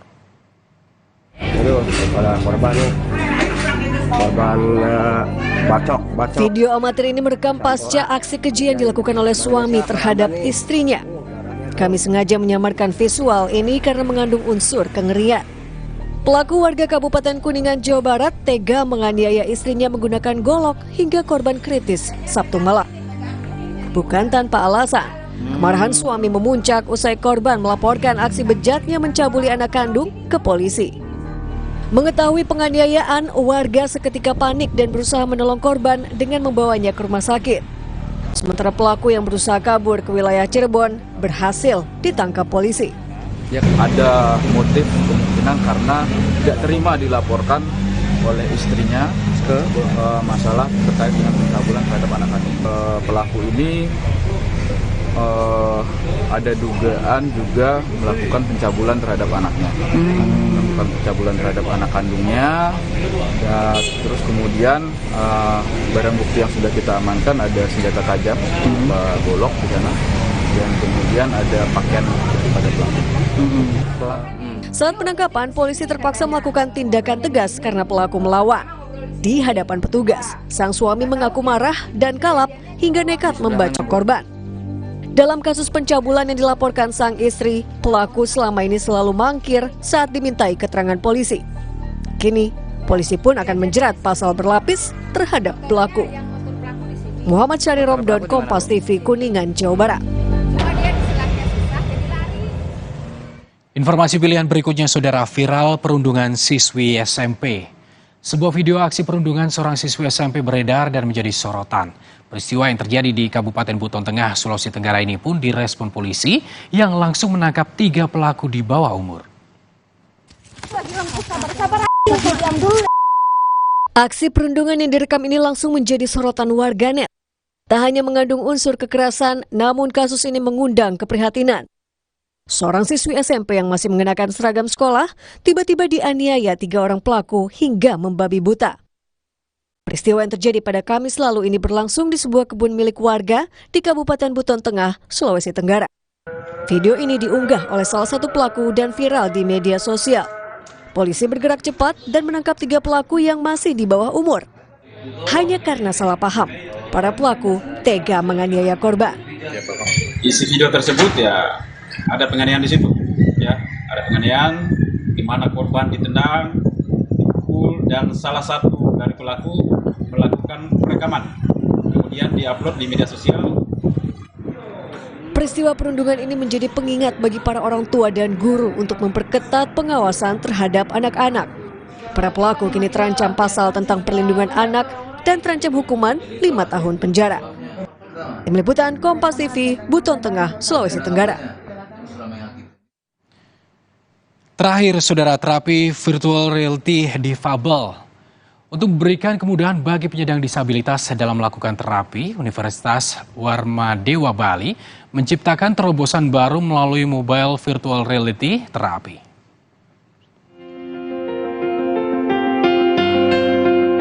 Keterbatasan tak menjadi halangan untuk bisa bangkit dalam menatap masa depan. Bagi para penyandang disabilitas, kini bisa merasakan sensasi bermain game secara virtual sekaligus terapi melalui mobile virtual reality terapi Healing Pod. Healing Pod mengusung konsep terapi virtual sehingga pengguna dapat menjalani proses terapi dalam dunia virtual secara interaktif. Mobile virtual reality terapi ini dirancang untuk memungkinkan pengguna bisa bergerak bebas seperti berjalan, hingga duduk, hingga memakai kursi roda. Selain merespons stimulus indera penglihatan dan pendengaran, para pengguna juga bisa merespons stimulus indera peraba dan pendengaran sehingga bisa meningkatkan minat terapi. Pod ini fungsinya adalah sebagai terapi bagi disabilitas fisik yang kami kembangkan dengan inovasi menggunakan VR sebenarnya. Jadi terapinya akan berjalan langsung dengan menggunakan VR. Fokus kami adalah untuk menjangkau para disabilitas fisik yang letaknya di daerah-daerah yang mungkin kurang bisa mengakses fasilitas terapi. Pod ini nantinya akan bantu terapi pada klien-klien kami, di mana yang fokusnya itu adalah latihan gerak. Jadi geraknya itu dapat berupa gerak pada kaki, kemudian pada tangannya juga. Ya, jadi pada klien kami pun sangat antusias untuk mencoba semua alat yang sudah disediakan di sini. Dengan memanfaatkan teknologi mobile virtual reality ini, penyandang disabilitas hingga orang yang membutuhkan terapi fisik yang berada di pelosok desa bisa melakukan terapi tanpa harus datang ke tempat klinik. Cipayana Putra, Kompas TV, Gianyar, Bali.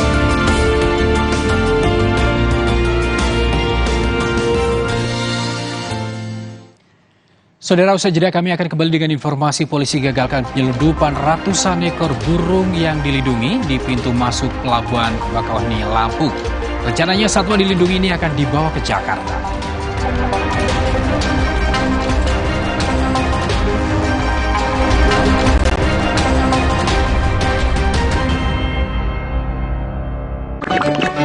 Le Mineral beda banget, lebih smooth, lebih segar.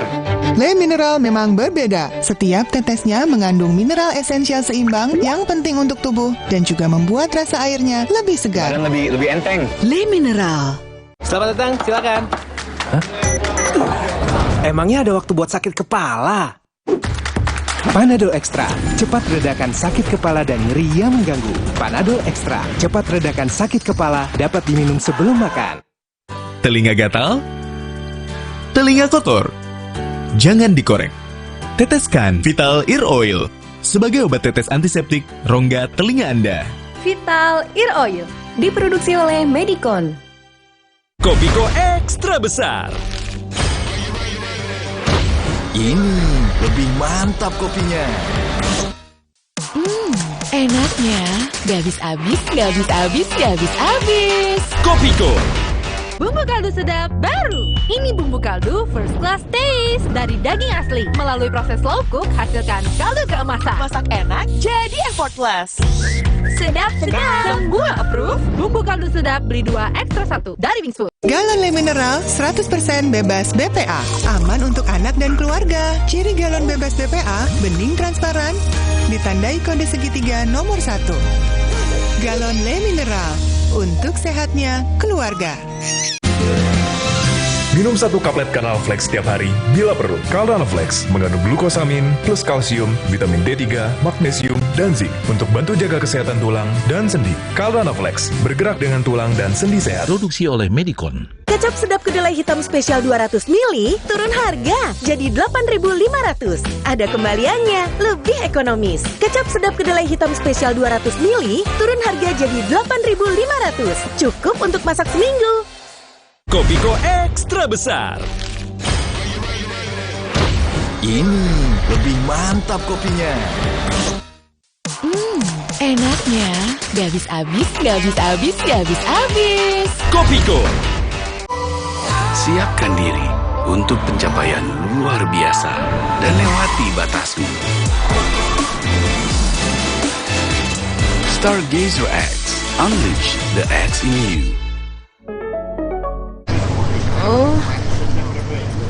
Ambeien, minum Ambeven. Sehari 3 kali 2 kapsul dari ekstrak alami membantu meringankan gejala Ambeien. Atasi Ambeien dengan Ambeven. Diproduksi oleh Medicon. Pernah nggak membayangkan nasi uduk yang biasa kita makan tiba-tiba harganya naik? Kok bisa? Banyak peristiwa di dunia yang seolah jauh, tapi ternyata sangat berpengaruh pada keseharian kita. Tapi kita nggak paham. Mata kita tertutup tirai algoritma media sosial. Buka mata. Ada El Nino. Sehingga panen padi di seluruh dunia mundur. Gara-gara itu, negara eksportir beras seperti Thailand, India, dan Korsel mengurangi ekspor beras demi menjaga stoknya sendiri. Stok beras nasional yang sebagian berasal dari impor menipis. Harga beras pun melonjak. Udah kebayangkan kenapa harga nasi uduk bisa tiba-tiba naik? Bebaskan diri dari tirai algoritma media sosial ini. Buka mata dengan kompas.id.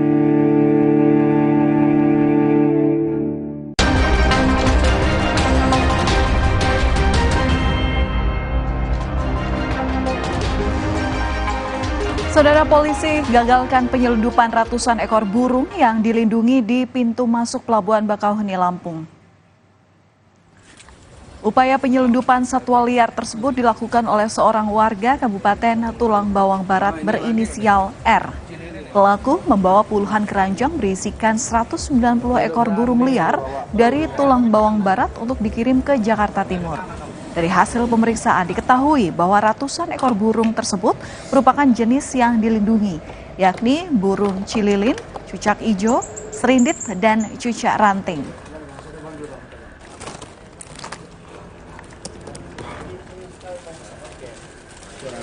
Saat diperiksa didapati puluhan keranjang jenis satwa, yaitu burung-burung yang dilindungi. Saat ini kita melakukan pemeriksaan terhadap pengemudi yang mengangkut ratusan ekor jenis burung yang dilindungi. Informasi lain, harga cabai rawit masih pedas di pasar tradisional Delanggu, Klaten. Harga cabai rawit kini mencapai Rp100.000 per kilogramnya. Harga cabai di Klaten sampai saat ini masih stabil tinggi, yakni mencapai angka Rp100.000.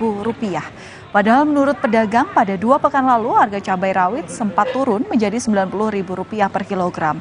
Namun esok harinya harga cabai rawit kembali naik. Tingginya harga cabai rawit ini dipengaruhi oleh banyaknya petani yang gagal panen. Selain cabai, harga sayur mayur seperti tomat dan wortel pun juga mengalami kenaikan.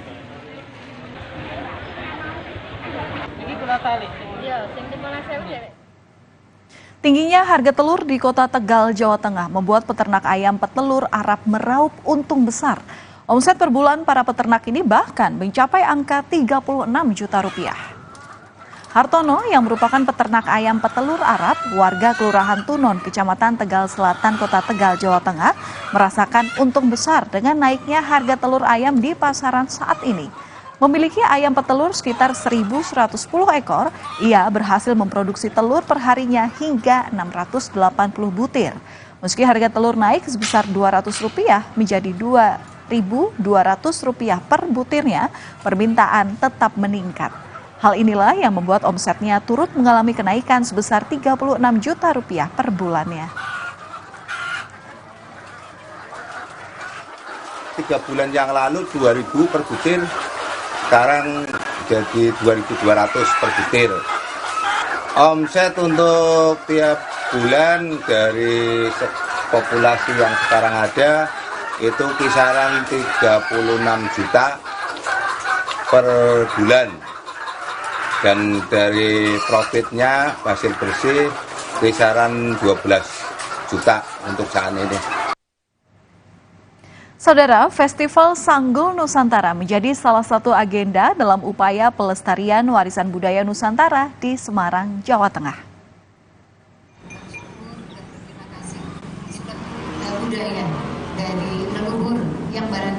Terlihat para perempuan ini menggunakan sanggul dalam Festival Sanggul Nusantara. Selain itu, mereka juga berkebaya dan bangga menunjukkan salah satu budaya Indonesia. Acara Festival Sanggul Nusantara yang bertempatkan di Taman Indonesia Kaya ini pertama kali digelar di Kota Semarang dan bertujuan untuk melestarikan kekayaan bangsa Indonesia. Tradisi upacara, kalau ibu-ibu, mbak semua pasti. Gempa bermagnitudo 7,6 mengguncang Mindanao, Filipina Selatan. Kencangnya guncangan gempa membuat warga panik berhamburan untuk menyelamatkan diri. Informasinya akan kami hadirkan usai jeda.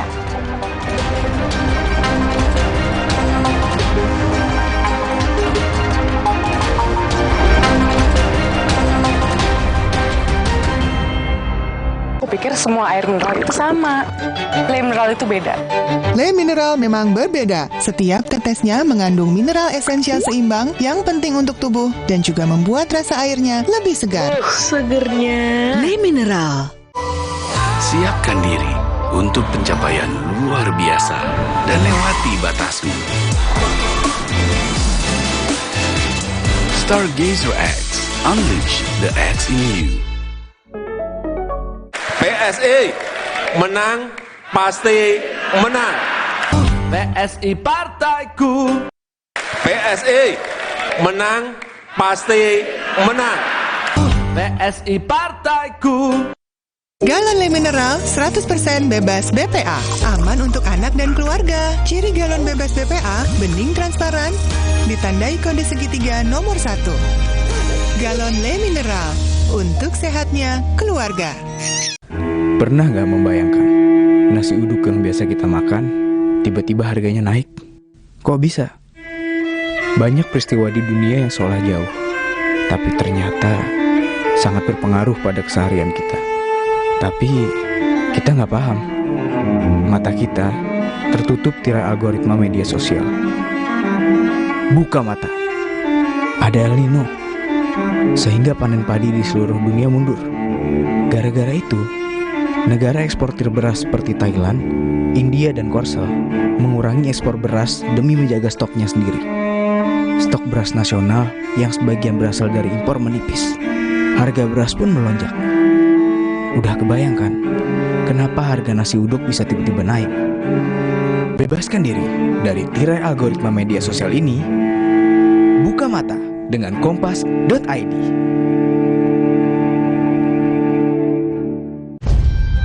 Maafin aku ya, aku butuh buat liburan. Agoda. Hah? Agoda? Wah, harga hotelnya murah. Kamarnya? Wah.